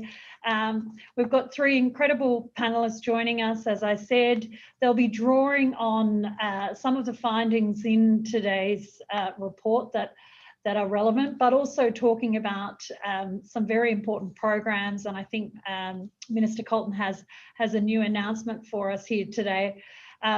We'll also be hearing about how, from David, how we're tracking currently in our bid to come through this recession and recover as quickly as we can. What are the current priorities that we're looking at, and what impact did the federal budget have to aid that recovery? So all of these elements are important as we try to navigate the road ahead and embark on a better future here in the region. So look, I'd like to now welcome our first speaker, Minister Mark Colton. And I'll just provide a very brief introduction. I know Mark's well known to all of you, and certainly a great friend to the RAI, and has already joined us on Regions Rising this year. So we feel very privileged and honoured to have him back on the panel today.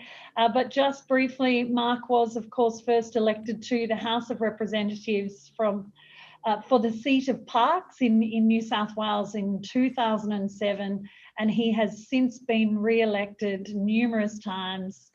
And earlier this year was sworn in, as I said earlier, the Minister for Regional Health, Regional Communications and Local Government. So please join me in welcoming Minister Colton.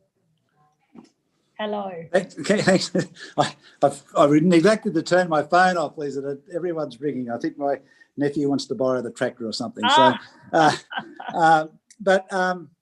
Hey, look, it's great to be with you. I'm actually with Senator Perrin Davey today, Senator for New South Wales.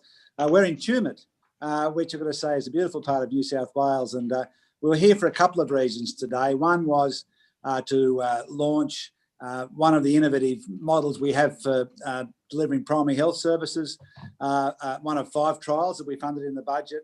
And the one we looked at today was called the Snowy Fields site, which is a regional partnership between Tumut and the surrounding small towns of Adelong, Tumbarumba and Batlow. So excited for that, and also here for another exciting announcement, which was the launch today of round 5A of the mobile phone black spot program. And so most of your viewers would be aware that in 2013 the coalition government set up a mobile phone black spot program. We've funded about 1,250 odd towers, and I think there's about 850 of those operational, and the others are still under construction. But we got to a point in round 5 where the telcos basically said, look, the model that you've been putting up is not suitable anymore, and and so we ended up with only half a subscription of the round. And so while the telcos were showing some reluctance under that model to go in and deliver communications, mobile communications, to the 100,000 people or roughly around Australia that don't have it, certainly we're not prepared to give up on that. And so round 5A is, I guess, an in-between round where we're looking at 3 different things. We're looking at covering important highway transport routes, making sure that we've got connectivity along those. We're looking at some more resilience in disaster-prone areas, and so that can be fire, flood, or cyclone, and that follows on with the 37 million that we announced last month for bushfire resilience programs. And but the exciting part around 5A is the innovation package, and so what I'm really focused on is delivering that higher level of service to the people that need it the most.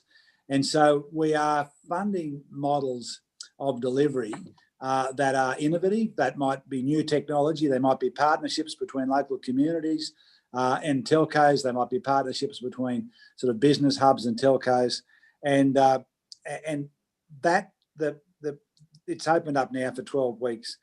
The successful applicants for this round will form the basis of the guidelines for round 6. So round 6 is already funded for next year, but the guidelines aren't drawn up. And so we are looking at innovative ways to make sure that we can fill in those hard to fill gaps. And so Gavin Williams, I think, is on the line, Liz, a bit later on, who will talk about the NBN Co and their upgrade into regional areas as well. So I won't go over that, but sort of back to where we started. I think, while COVID-19 has presented enormous challenges for Australia, it's actually, I believe, presented a great opportunity for regional Australia. And your report has shown that the strength of regional Australia is that they are individual communities with strengths that are really pertaining to their own communities and regions. And so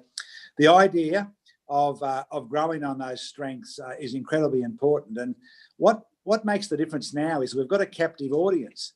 So those people that might normally take the family to New Zealand for Christmas or go to Bali or even Europe, they're now looking across regional Australia to have an experience. Our challenge is to actually seal the deal on what was a very enjoyable and successful visit into someone actually thinking about maybe relocating. And I know the Arana RDA in Dubbo are putting flyers in the motel saying, are you enjoying your visit to Dubbo? I know this is great, but do you know that a house in Dubbo costs this? Do you know that there are jobs, in the legal profession, in the medical profession, in the education profession, in the council looking for engineers and town planners right across? And so do you know that these businesses are for sale? You could own them. And so what we need to do now is really seal the deal on people not just having a good experience in the regions, but actually committing and relocating. And so connectivity is such an important part of that. I've got to say, the NBN has held up much better than I think people expected. If I was brutally honest, probably better than I was fearing. And I think, apart from a few hiccups, people have managed to work quite well remotely. As I might have said, I think in a previous hookup with you, I worked at home for weeks in Warialda on a satellite connection. So when I'm at home, all my voice calls go through my iPhone on the satellite connection, Zoom, all my emails, everything is done via the satellite. So if I can do that at Warialda, you should be able to do that anywhere. And so we've found that you can be connected to the rest of the world, not only just the capital cities. And so what people are realising is that, in dollars and cents terms, regional Australia has been a smart investment. I would rather own a bit of land in regional Australia than an office block in Sydney at the moment, quite frankly. Apologies to anyone that owns an office block in Sydney that's on the line, but we've shown that not only sometimes, Liz, we talk about lifestyle, and I think we make a mistake. We talk about farming as a lifestyle, and we come up with these romantic stories we tell about ourselves. And quite frankly, when things get tough, we go the other way. And we go out and we tell these terrible stories of woe and poverty and destruction and death and lack of water and all these other things that that scare people off. And so now we've got a bit of a break. We've got largely pretty good seasonal conditions across the regions. We've got a captive audience of people from the city that are looking for somewhere to go. But we've also got investors that are looking to go and invest in a dollar. And I know real estate agents that I speak to are having unprecedented interest. And with other projects on, like the Inland Rail, places, like Narrabri, Moree, Narromine, Parks, right across New South Wales, but obviously right through into Queensland to Woomera and beyond. There's a huge interest at the moment of not only relocating because of opportunities during construction, and quite frankly, it'll take 16,000 jobs to construct this line. And in the last bit we've just finished, Parks to Narromine, nearly 1,000 people, I think, and 80% of those people live within 90 kilometres of the job. So it's been a huge boost to regional businesses. And so I think, you know, the round that we've just announced on Black Spot is a step forward. That builds on the regional connectivity program. So we allocated 53 million to that. In the budget, we topped it up by another 30 million, and applications for that closed on the 17th of November last week. And so what we, well, that might be today, actually, I think. It is. And so the regional connectivity program is once again looking for partnerships, innovation, and funding what future telecommunications might look like. And, you know, there's even a possibility in there of, you know, stationary balloons, seeing what low orbiting satellites can mean, a whole range of other things, as well as what, you know, a combined tower on the edge of an industrial area might mean with a telco in an internet provider, where those businesses that need more than what we can offer under the NBN can connect. And so well done, Liz, to you and the team at the RAI. I think you're doing a sterling job giving that message as a positive message. Regional Australia should not be feared and pitied. Seriously, the days of sending food parcels and second-hand clothes to the people of the bush has got to stop. And we've got to start getting people coming to the region with their accountants and their solicitors, working out how they can take advantage of what we have to offer. And so we need to provide those services: telecommunications, health, and education. They're the three that seal the deal on making sure that people feel comfortable relocating. So well done. I'm not sure. I think I'll go back to you now. Yes. Perrin's been with me today, and so if there's any questions to Perrin, she'd be gladly take them on as well. Fantastic. Thank you. Well, we're going to hear from our other panellists and then come back to a facilitated session at the end, Minister. But thank you so much. Thank you for your kind words. And Perrin, lovely to see you there with the Minister. Apologies. I thought you were in gorgeous Denny today, so it's good to see you there with the Minister. Of course, Minister, we couldn't agree with you more. I guess we're incredibly focused here at the Institute to ensure that we speak from a place of strength, and that the days of talking regions down, talking about the deficit issues that regional Australia has had is not a place that we want to be.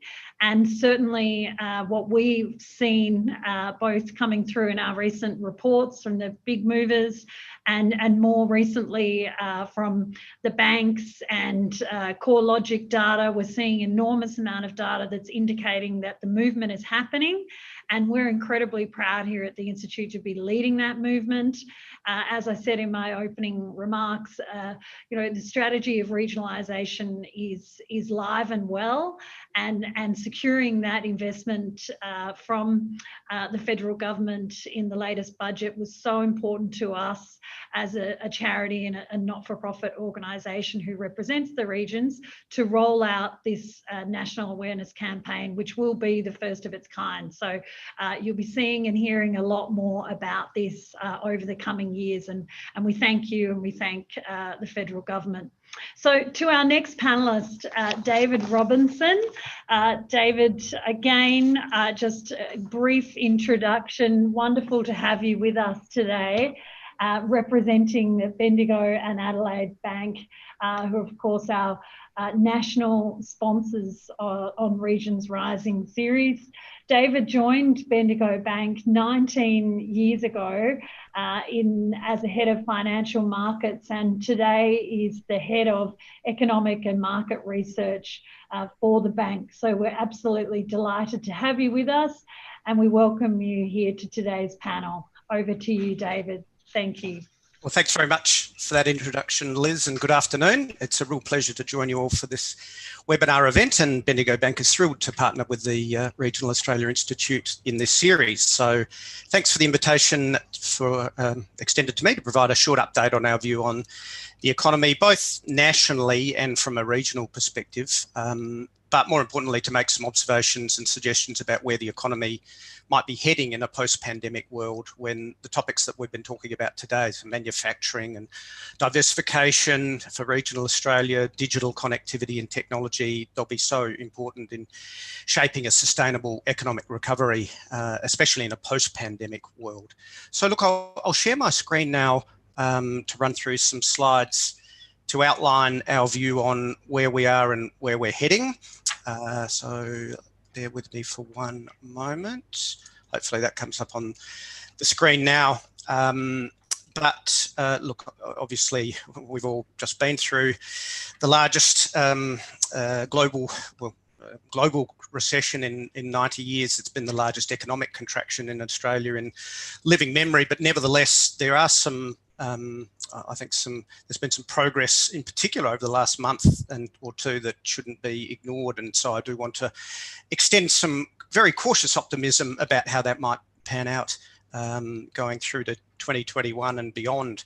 And so look, just to kick things off, to quantify the impact of the pandemic on our economy, I think the best barometers are jobs and GDP growth. And this chart shows the Reserve Bank's estimates of where growth is heading. In fact, this is their view back in May on how deep the recession might have been, when their best guess initially was a 10% hit to GDP, also 10% hit to jobs and to wages.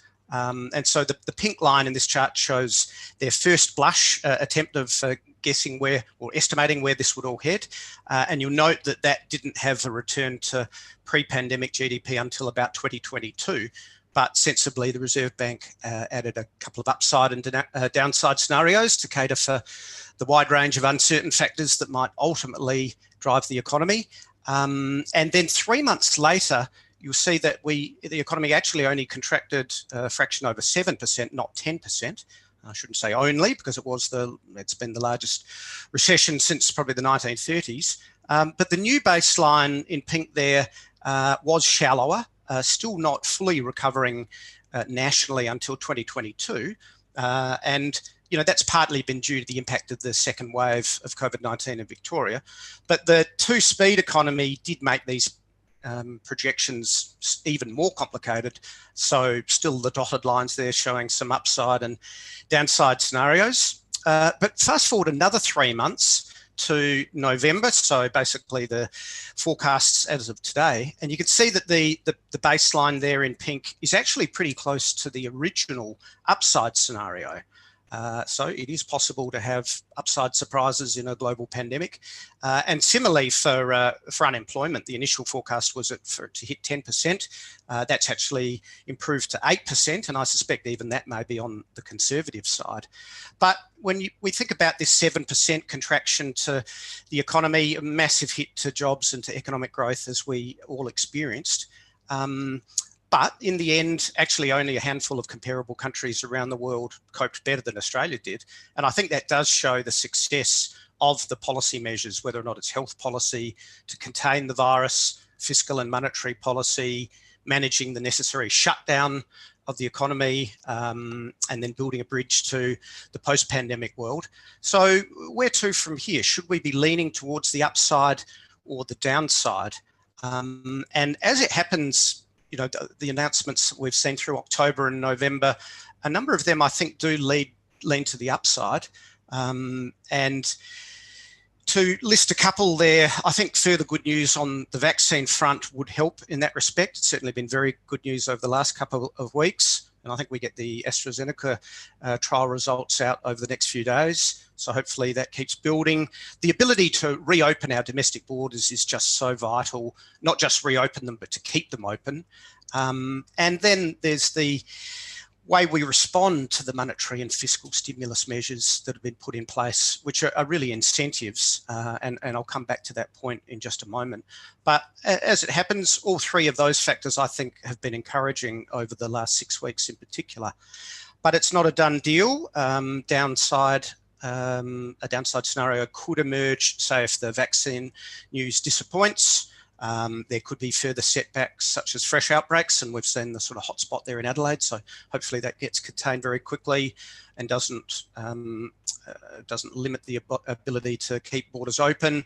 There could be escalations of trade tensions with key partners. So, you know, I think the downside scenario, we don't need to, I can't underestimate that. And we do have the reality of precious little international tourism for some time. Net migration will probably be very low this year, and so population growth is something I want to cover off as well. But overall, the post-pandemic economy, once we get past a viable vaccine, may well follow that upside scenario. What I would call the COVID-safe economy that we're in now is going to be a little more subdued. But look, just to cover off on the likelihood that we're all going to respond positively to the fiscal support, and there's been no shortage of it. Initially, you know, JobKeeper, JobSeeker, Home Builder, and so on. There's been an impressive array of support packages which have been pretty successful, I'd say. And that was all built upon with the federal budget, with an incredible 11% of GDP worth of spending. So over $200 billion worth of commitments there, which is a record peacetime deficit. Absolutely the right time to support our economy from a once-in-a-century shock. I assume that's the right frequency going forward. But, you know, if you're concerned about the size of that deficit, the two comments I'd make are, firstly, you know, the green lines there show the cyclical nature of budget surpluses and deficits. And I thought it was really important and to be applauded, the federal government's commitment to keep fiscal stimulus coming and not to return to budget repair until the economy is back on track, with the unemployment rate perhaps back closer to 5% nationally. And the other observation I'd make is, if you're worried about the level of government debt that is going to come from all of these support measures, I think it's worth noting that because interest rates are not just at record lows, but pretty close to zero in terms of government borrowing money in wholesale markets, helped by quantitative easing, the actual interest bill on all this debt is moving lower over the next couple of years, both from where it's been over the last few years and a lot lower as a percentage of GDP compared to where we were in the mid-90s, coping with the recovery from the 91 recession, which was a very slow process. So, you know, I'm certainly not concerned at all about the debt levels in terms of government debt, in particular being a AAA rated sovereign entity. Again, the support measures in many respects are incentives. The tax cuts are incentives for households to spend.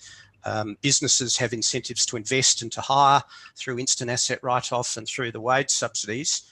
So I think we do need to address the question, will we all take the bait, both on a household and a business level? And our bank undertook a survey of our customer base through our My Voice survey, where, amongst a range of other questions, we asked households, what do you expect to do with the extra money that's coming from tax cuts and from other federal budget measures? And it was interesting to see the responses. It was a pretty good sample size, over 1,500 responses, and almost exactly half from regional and remote locations and half from urban locations.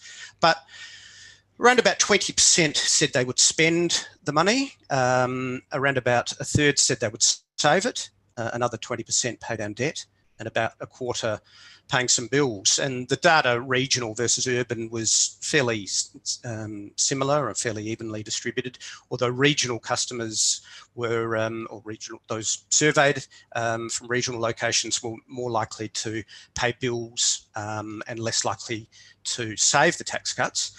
So look, you might look at that, that 19% savings rate and wonder if that's enough of a kickstart to the economy. But I think it is worth noting that money saved or money paying down debt is improving household balance sheets, which is always a healthy thing, and also paying bills, which is around about a quarter of the respondents. You know, those bills would have had to have been paid, so that would probably have come from debt or disposable income anyway. So, You know, if you combine those thoughts with the latest strong retail numbers we've been seeing on a national basis, and also the pickup in consumer confidence, which is actually up to a 3.5-year high, I do think that household spending will continue to pick up and respond to the stimulus measures. And similarly, business confidence in the latest survey is up to an 18-month high. So I'm fairly hopeful that the massive budget spending will complement other support measures and will help to drive household activity as well as business activity, especially in the post-pandemic economy after a viable vaccine is rolled out. Look, the last point I wanted to make is on the topic of population growth, which we've already called out is moving in the right direction from a regional perspective. And, you know, nationally, I think the lack of net migration and slower population growth for the next year or two is a challenge. But it's more so a challenge, I think, for the larger capital cities. Look, we've seen 1.5 to 2% population growth nationally for over a decade now. In the federal budget, they've got a forecast of population growth going down to, I think, only 0.2% for this year, then very slowly recovering back up to about 1.5% by 2022. But I do think, you know, having suppressed COVID-19, and pretty much all those cases are in capitals, not in regional Australia, aren't they? That's certainly going to help how quickly we can join travel bubbles and return to trend population growth. But more importantly, you know, from a regional perspective, and we together with the RAR and others have been arguing for some time that, you know, having 40% of Australia's population in 2 capital cities is a barrier to Australia reaching its full productive potential. But as this chart shows, and my apologies to the top half of Australia, it didn't quite fit in. That was just a formatting issue I had. But there's some wonderful rich data that you can access through the ABS website here. But what that does show is just the opportunity for further decentralisation and for a better distribution of the population growth. So we continue to advocate for policies, as we've just heard from the Minister, to encourage greater population growth in regional Australia, infrastructure investment, soft infrastructure, healthcare, education, and in particular enabling the regions via technology. Again, as we've just heard from the Minister on digital technology and comms. So, you know, a range of incentives to support, to help people to live and work and innovate beyond the capital cities, to help even up this map a bit.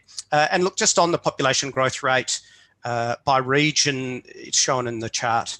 Again, this is for last year. In red is 2% population growth plus, orange for 1 to 2%. And I think they should be the sort of aspirations we have quite broadly. And that was making progress ahead of COVID-19.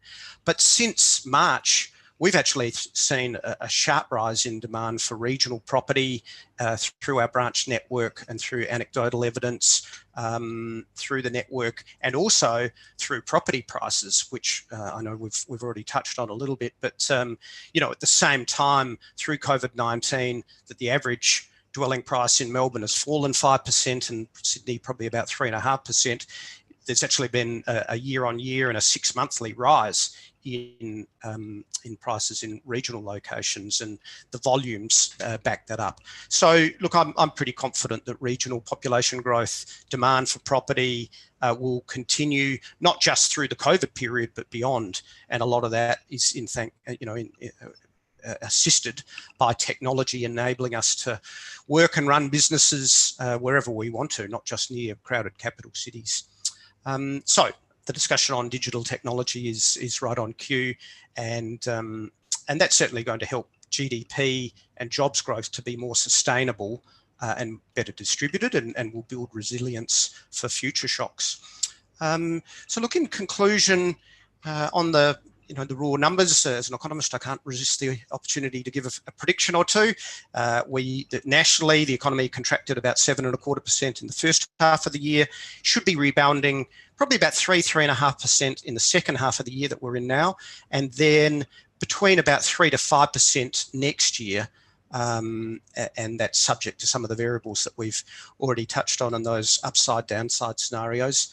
Unemployment nationally has probably already peaked at about 7.5%, but will remain elevated in this COVID safe period ahead of what should be a stronger recovery in the post-pandemic world, and regional Australia should continue to see that strong demand for property. And again, the Minister touched on tourism, the fact that we'll be doing domestic tourism, not international, and typically Australians like to do that in the regions. So look, thanks again for the opportunity to share those brief thoughts on the path ahead. Some very cautious optimism, so always good to have a disclaimer when I've got that. But as we've seen, not all the surprises are going to be on the downside, and we can certainly put the odds in our favour by building the productive capacity of the nation, a good portion of which will be lying in regional Australia. So thanks again, Liz, and I'll unshare the screen and look forward to Q&A. Thank you, David.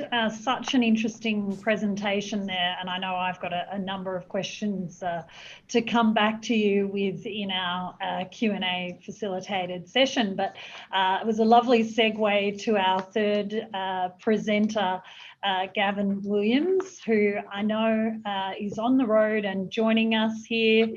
Here's Gavin, welcome to you today. Thanks, Liz. Good to see you. So look, just very briefly, again, a formal introduction to Gavin. He was appointed to the Chief Development Officer of Regional and Remote in October 2019, bringing more than 5 years experience with NBN Co, but 25 years experience in the telecommunication industry. Gavin and the team at NBN Co have also been long-term partners of the RAI, so we're absolutely delighted to have you with us today. So over to you, Gavin.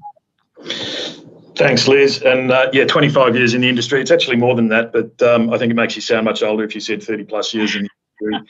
I'm actually coming to you from Tower Block in North Sydney. So as the Minister said, he'd much rather be in regional Australia, so would I, but off to Bathurst and Orange tomorrow, can't wait. Perhaps segueing from some of the comments that have been made, yeah, for sure, COVID has really accelerated some of the trends that we'd all, kind of predicted over multiple years, just happening in a matter of months. Things like telehealth, online shopping, skills training, video conferencing your mum rather than picking up the phone, and of course studying from home and very importantly working from home. NBN did a survey a few months ago that showed that 81% of people changed the way that they thought about work-life balance, and 67% thought that they'd work more from home. Next week, in fact, we're going to be releasing a major survey around attitudes around flexible working, and it'll show, I think, that COVID-19 has really opened people's eyes. And just as a sneak peek, the survey will show that 47% of folks surveyed have been thinking about relocation, but now with the lived experience through COVID, something that previously didn't seem feasible is now feasible. So that's a marvellous thing.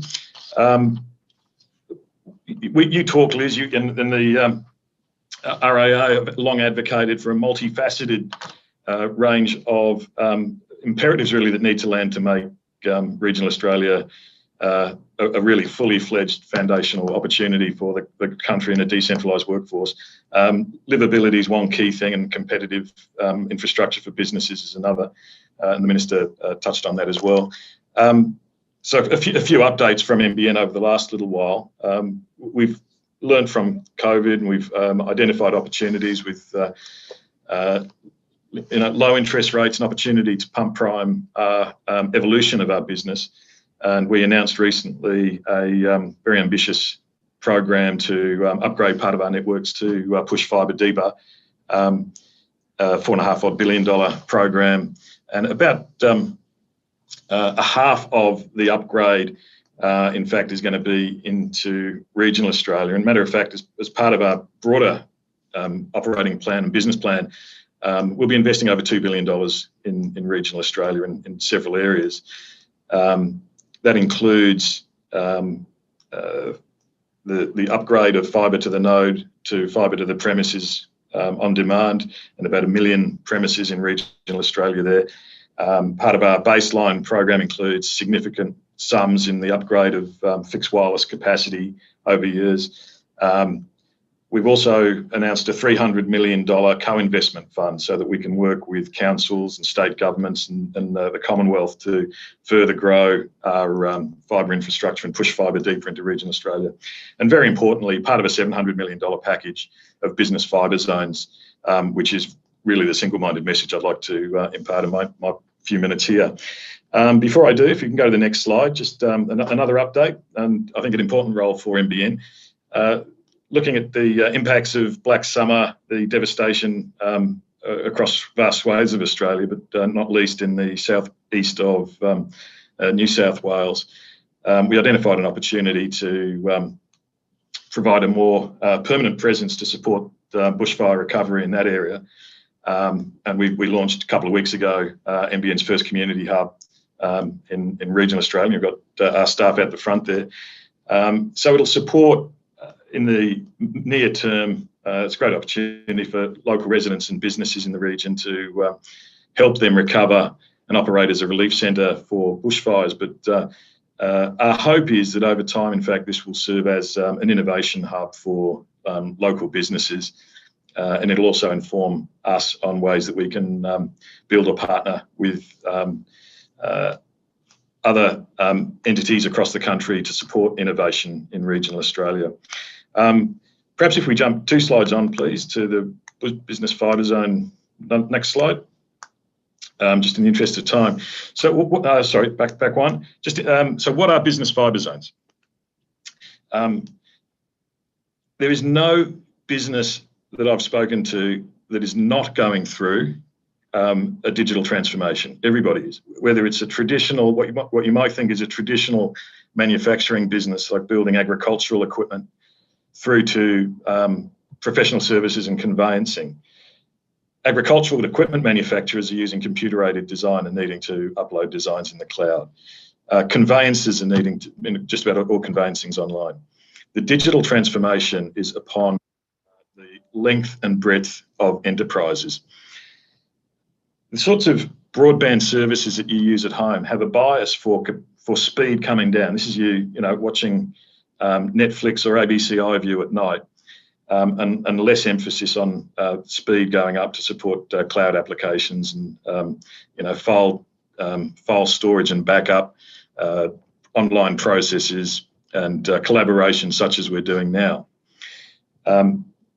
There are products that enterprises and businesses have available in capital cities that enable them to have better access to those uplink speeds, symmetrical speeds, as fast down as up. And it's that uplink speed that really powers business. Enterprise Ethernet is our wholesale product that is designed ground up to support business and enterprise, from anywhere from 10 megabits per second through to nearly a gigabit per second. In the past, businesses in regional Australia may not have been able to access these kinds of services. In the past, if they did have access to these services, they may have had to pay thousands of dollars to connect their business to fibre. If they could connect, traditionally the industry's had a zoning structure such that if you're in regional Australia, you're paying more than you would be than if you're in the middle of Pitt Street. So what business fibre zones have done is there's 240 of them across the country, 85 in regional Australia. If you're a business within these business fibre zones, you can access a $0 build for NBN to connect the business. And the monthly charge that you spend, we've taken out the zoning. So you'd be spending as much in Bunbury, Bendigo, Bundaberg, Ballina, Burnie, or Murray Bridge. And Murray Bridge was the only regional town in South Australia that's as close as I got to a B. You'd be paying as much as you would in the same amount as you would in the CBD of Adelaide, Brisbane, Perth, Sydney. So that has the implication of up to 67% discount at a wholesale level off what they otherwise would have been spending prior to this release in the end of September. So it's all about enabling globally competitive regional towns and cities. So we're delighted with the range of business fibre zones that we've released so far, 85 in regional Australia. But there are more towns and cities than that. So we've also introduced a $50 million fund to co-invest with local councils and states to expand our business fibre zones, create more and expand them. And this isn't just in the CBD of Port Macquarie. You'll find if you look at it, there's swathes of our regional towns and cities that are covered with business fibre zones. So that was really the single-minded message. If I was going to leave anything, is we need to support infrastructure that supports livability for people that want to move to the bush. But it's very important to support infrastructure to enable our businesses, all of which are going through technological transformation, to enable them to compete globally in the digital economy. So you can find out more information, nbn.com.au/business fibre, and find out how NBN is pushing fibre deeper and supporting, as I said, globally competitive regional businesses. Liz.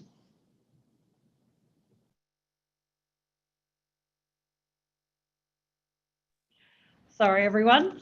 Thanks, Nina. So thank you, Gavin. Look, three different but related presentations there. And I guess I'd like to go back to Minister Colton's presentation and perhaps draw some threads there back to you, Gavin. Thank you, Minister, for I guess announcing today that the reopening of the Black Mobile Spot campaign, and that applications are open again. You started to list some of the great innovations that you as Minister are hearing around enabling greater digital technology and indeed then further business and economic growth that will be able to occur in and across regional Australia. Are you able to expand a little bit more on any of those, Minister? And perhaps I'll then ask Gavin to jump in and follow suit with any that NBN are seeing across Australia at the moment as well, around those innovative technologies that we're seeing that will help enable this business growth. Minister, to you. Yeah, thanks, Liz. I think we will see, what I'm seeing around now is the increased use of data by some of our traditional industries. And I was at a silo manufacturer in Gunnedah a couple of weeks ago. And of course, they heavily relied on designs and blueprints and things that they're using the network for. But what I'm seeing with some of the innovative ways of delivering this, and I'll use an example in my electorate, Field Solutions Group, who are they're getting some traction now as a substantial player, but they started off in Moree, so they're purchasing into the transgrid fibre optic cable that goes, the transgrid used to connect, control their electorate. So they're buying capacity from transgrid. They're delivering high capacity broadband services. It's not cheap, but it's unlimited data and very high uploads and downloads, and they're bouncing that around the tops of grain silos in the northwest. And so you could be out at Mungandai or Weemallah or Cropper Creek. Apologies to those people that don't know those black places. If you don't know where Cropper Creek is, you haven't lived, I've got to say. But those places where traditionally they wouldn't have been able to get that higher capacity. And these are businesses, one of the businesses west of Moree has 30 residences. It's probably 100,000 acre cotton farm. And so not only is their business getting that capacity, but all the staff that live on that farm are watching Netflix and everything else at the same time. And so I think that's a sort of an example of what we're looking at, where it's not quite the traditional way of doing things, because regional Australians are very good at gobbling up capacity when it gets invented. And, we're talking about, we've now got GPS guided tractors, which is wonderful. But maybe the upside or the downside is that the operators are generally watching Netflix while they're going up and down on a satellite guided tractor. So when you go to make a phone call, you're competing on that same tower with that data use. And so, we've got to just keep increasing the capacity so that when we think of different ways of using it, it's sitting there. Thank you. Gavin, over to you. Yeah, and I just think that there's, kind of alluding to some of the comments the Minister made, the imperative is that parties are able to work together in probably more flexible business models than you might see traditionally, because it's a truism in regional infrastructure that if you go it alone in silos, then it's not going to be as efficient. Metaphorical silos, not literal silos. You're not going to be as efficient as and probably have as good an outcome as if you do combines. Hence, we'd be interested in exploring synergetic opportunities with mobile black spots and working with other parties, such as the Minister raised, using enabling us to mutually benefit from respective assets. And just the only other thing to add is the question was around other interesting examples. I mean, there's an imperative to support the growth of digital agriculture, and a lot of telecommunications businesses are tuned to coverage on roads. Well, it's basically coverage where people live. So the NBN traditional model is to get to the farmhouse. Mobile operators' traditional model might be to cover a town for mobility in the road. But a paddock where there's nobody, isn't as great a market. So there's some innovative companies, and I'm thinking of someone like Zedify and Wagga Wagga, and there's others looking at how to leave no paddock behind, and that's an area in our ag strategy that we're leaning into as well, to understand how we can support that imperative for the great economic outcome that an opportunity that presents itself there. Liz? Thanks, Gavin. I might just stay with you for a moment. Obviously, it's been a busy time for NBN, and congratulations on the investment and announcement around the business zone. But also, I really wanted to congratulate you and the team at NBN on the community hub that you've just launched in Batemans Bay, and I know you touched on that. Just share with us how that was received at a community level. Oh, look, really humbling. I mean, and my concern was we kind of left it too late, but you can't move in the Eurobodella Shire without, finding firsthand people that have been impacted by the bushfires, and recovery is slow. So it's important for all of us to recognise that that nature is service providers. It's something that will take years to recover. So still very relevant in that the role of supporting recovery. The people that have shown interest span from seniors committees that are looking to better engage with digital technology, through to innovative new startups that don't have space for themselves and are looking for support to support that innovation, and local businesses looking for information about how to jump on business fibre zones. So we've been really blown away by the support from council through to community groups on that centre. And to be fair, I think we're still learning together with what the particular right to play is and the role NBN plays in innovation, but something we're committed to for the long haul.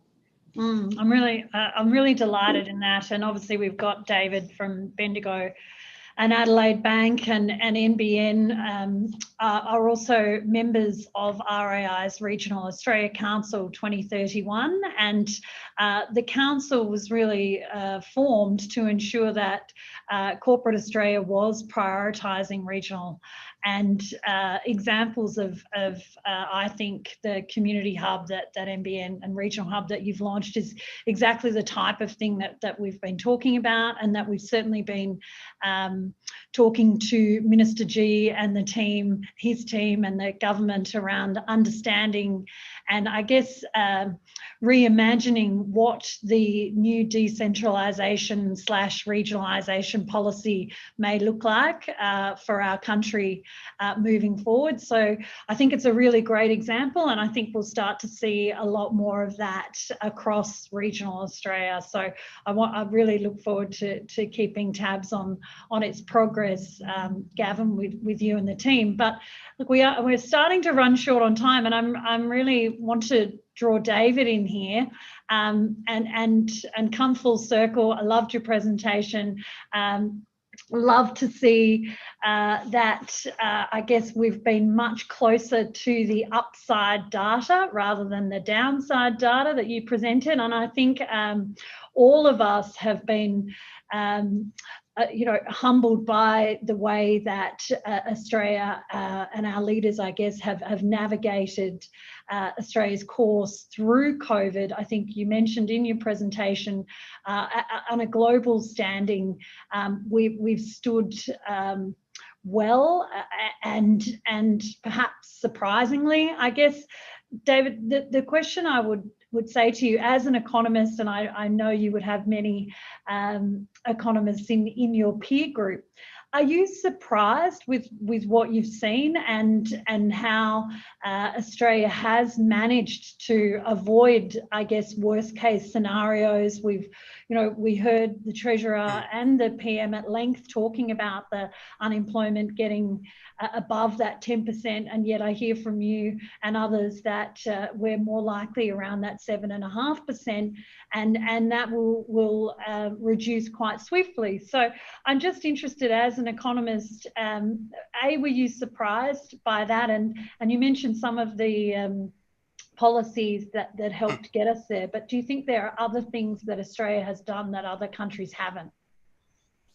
Yeah, it's been a pleasant surprise, hasn't it? And certainly there were a lot of doom and gloom predictions back in April, May, and it was hard not to be gloomy then because it's such a unique event. And the word unprecedented got trotted out quite a lot, but for mine, unique is the best way to describe this. We've never had a situation where we've had to deliberately shut down an economy before, so we didn't know how it would go. And I think my gut instinct was that, well, if you deliberately shut it down and you're able to deliberately reopen it, then that may well be less damaging than a GFC style shock, which was really all about mispricing of assets and so on. But look, it was a pleasant surprise that it's gone as smoothly as it has. And I've already, talked to how the policy response was decisive and effective in Australia, and probably more so than most countries around the world. And you look at the countries that haven't got COVID-19 under control yet, the case numbers in Europe, many parts of the Europe, UK, many parts of North America are continuing to set record highs. And here we are, just trying to manage the odd outbreak. So, we've got good form with coping with crises. We were one of the few countries that didn't go into recession in the GFC. And I think it does help to be a AAA rated country. Outside of Europe, I think there are only 2 AAA rated countries left, us and Singapore. Canada, I think, lost their AAA recently from one of the ratings agencies. So we were in a position of strength going into that crisis and this. I don't know that I want to sound overconfident on the jobs number, in that it's probably peaked at 7.5, and there are uncertain things that could happen, but never. And at the same time, youth unemployment's too high, employment is too high, but nevertheless, I think we've coped from a policy perspective very well. The fact that it was a united policy too, whether we had a national cabinet, which brought everyone together. The fact that industry responded, I know, through the banks with having sort of deferral of loan repayments, but you can apply that principle to other industries. So it was a we're all in this together moment, and I think that's the way we responded. So let's hope that continues to be a successful policy response. Yeah, absolutely. Thank you. I was interested in the bank's survey and the differences. I saw the largest difference there between regional, remote and urban around the decisions to save those stimulus Yes. incentives. So would that have anything to do with Melbourne's lockdown more predominantly than perhaps where Sydney might be at, or is there any more behind that data you could share with us? I'm not sure it was the Melbourne second lockdown may have been a part of that. I suspect it's more to do with I don't want to make a sweeping statement, but it was more to do with an attitudinal difference. Look, I mean, you need to prioritise with this, with these situations, and so it's a case of where the priorities lie. But at the end of the day, irrespective of whether it's spent or saved, it's still good for the economy for future resilience. But you've reminded me that I need to drill down a little bit more state by state rather than just region by region. So why don't I come back to you with some further analysis? No, that'd be great, David. We always love hearing economic analysis. So thank you very much. Look, we have reached our time at 2 o'clock. So I guess before I make some closing comments, I would just like to warmly thank all of our presenters here for today's session. Minister Colton, thank you for your time, and Perrin, great to have you there as well. David and Gavin, thank you to all of you for being available today and supporting the RAI as you do so frequently. So thank you. It's been a really fascinating session. I hope that those who've joined us today gain insights from today's report. There's much to glean in the 4-pager, but there's also a much deeper report available on our website for those who might like to get into the detail of benefits of specialising or diversifying. So you'll find that on our website. As I said in my opening remarks, this is our last session for Regions Rising 2020. It has been a different year. We had to pivot like many organisations. We were expecting to be rolling Regions Rising around the nation as we did in 2019. But we have been heartened by the response that we have received in our webinar series over the course of this year. We've had I think almost over 4,000, close to 5,000 people participate in the Regions Rising webinar series, which is absolutely incredible. So whilst we couldn't get face-to-face with you all around the country, which we love to do, I think we've more than exceeded our expectations in attendance and engagement throughout 2020. And we hope that as friends of the RAI that you have enjoyed these and that they have provided much needed support and information and connection through what has been a challenging year. And yeah, I guess to use David's line, a once in a century shock that we've all been navigating. Again, we cannot do this without the support of our partners and sponsors. So to Marnie Baker, Managing Director of Bendigo and Adelaide Bank, and to David with us today and the whole team there, thank you so much for supporting Regions Rising and making it freely available to all of our RAI supporters throughout 2020. We are very busy not only pulling together the new National Awareness Campaign that I mentioned, but we're also pulling together Regions Rising 21-22 series. It'll be a 2-year series that we take around the country. We've loved bringing you the series online, so we're taking a hybrid series forward into the future. So these webinars will continue to be available forevermore, which is a great outcome for us, and I hope for you as stakeholders. We hope to have more information for you available for the summit, which is at the moment being held in late March 2021, where we'll be launching the national campaign as well. So do stay tuned on all of our social channels. We will be in touch with more information soon. So on that note, once again, thank you for joining us. Good afternoon to you all. I hope you enjoy the remaining part of today, and equally enjoy a much needed rest over the festive season. And we look forward to seeing you all again in 2021. Thank you.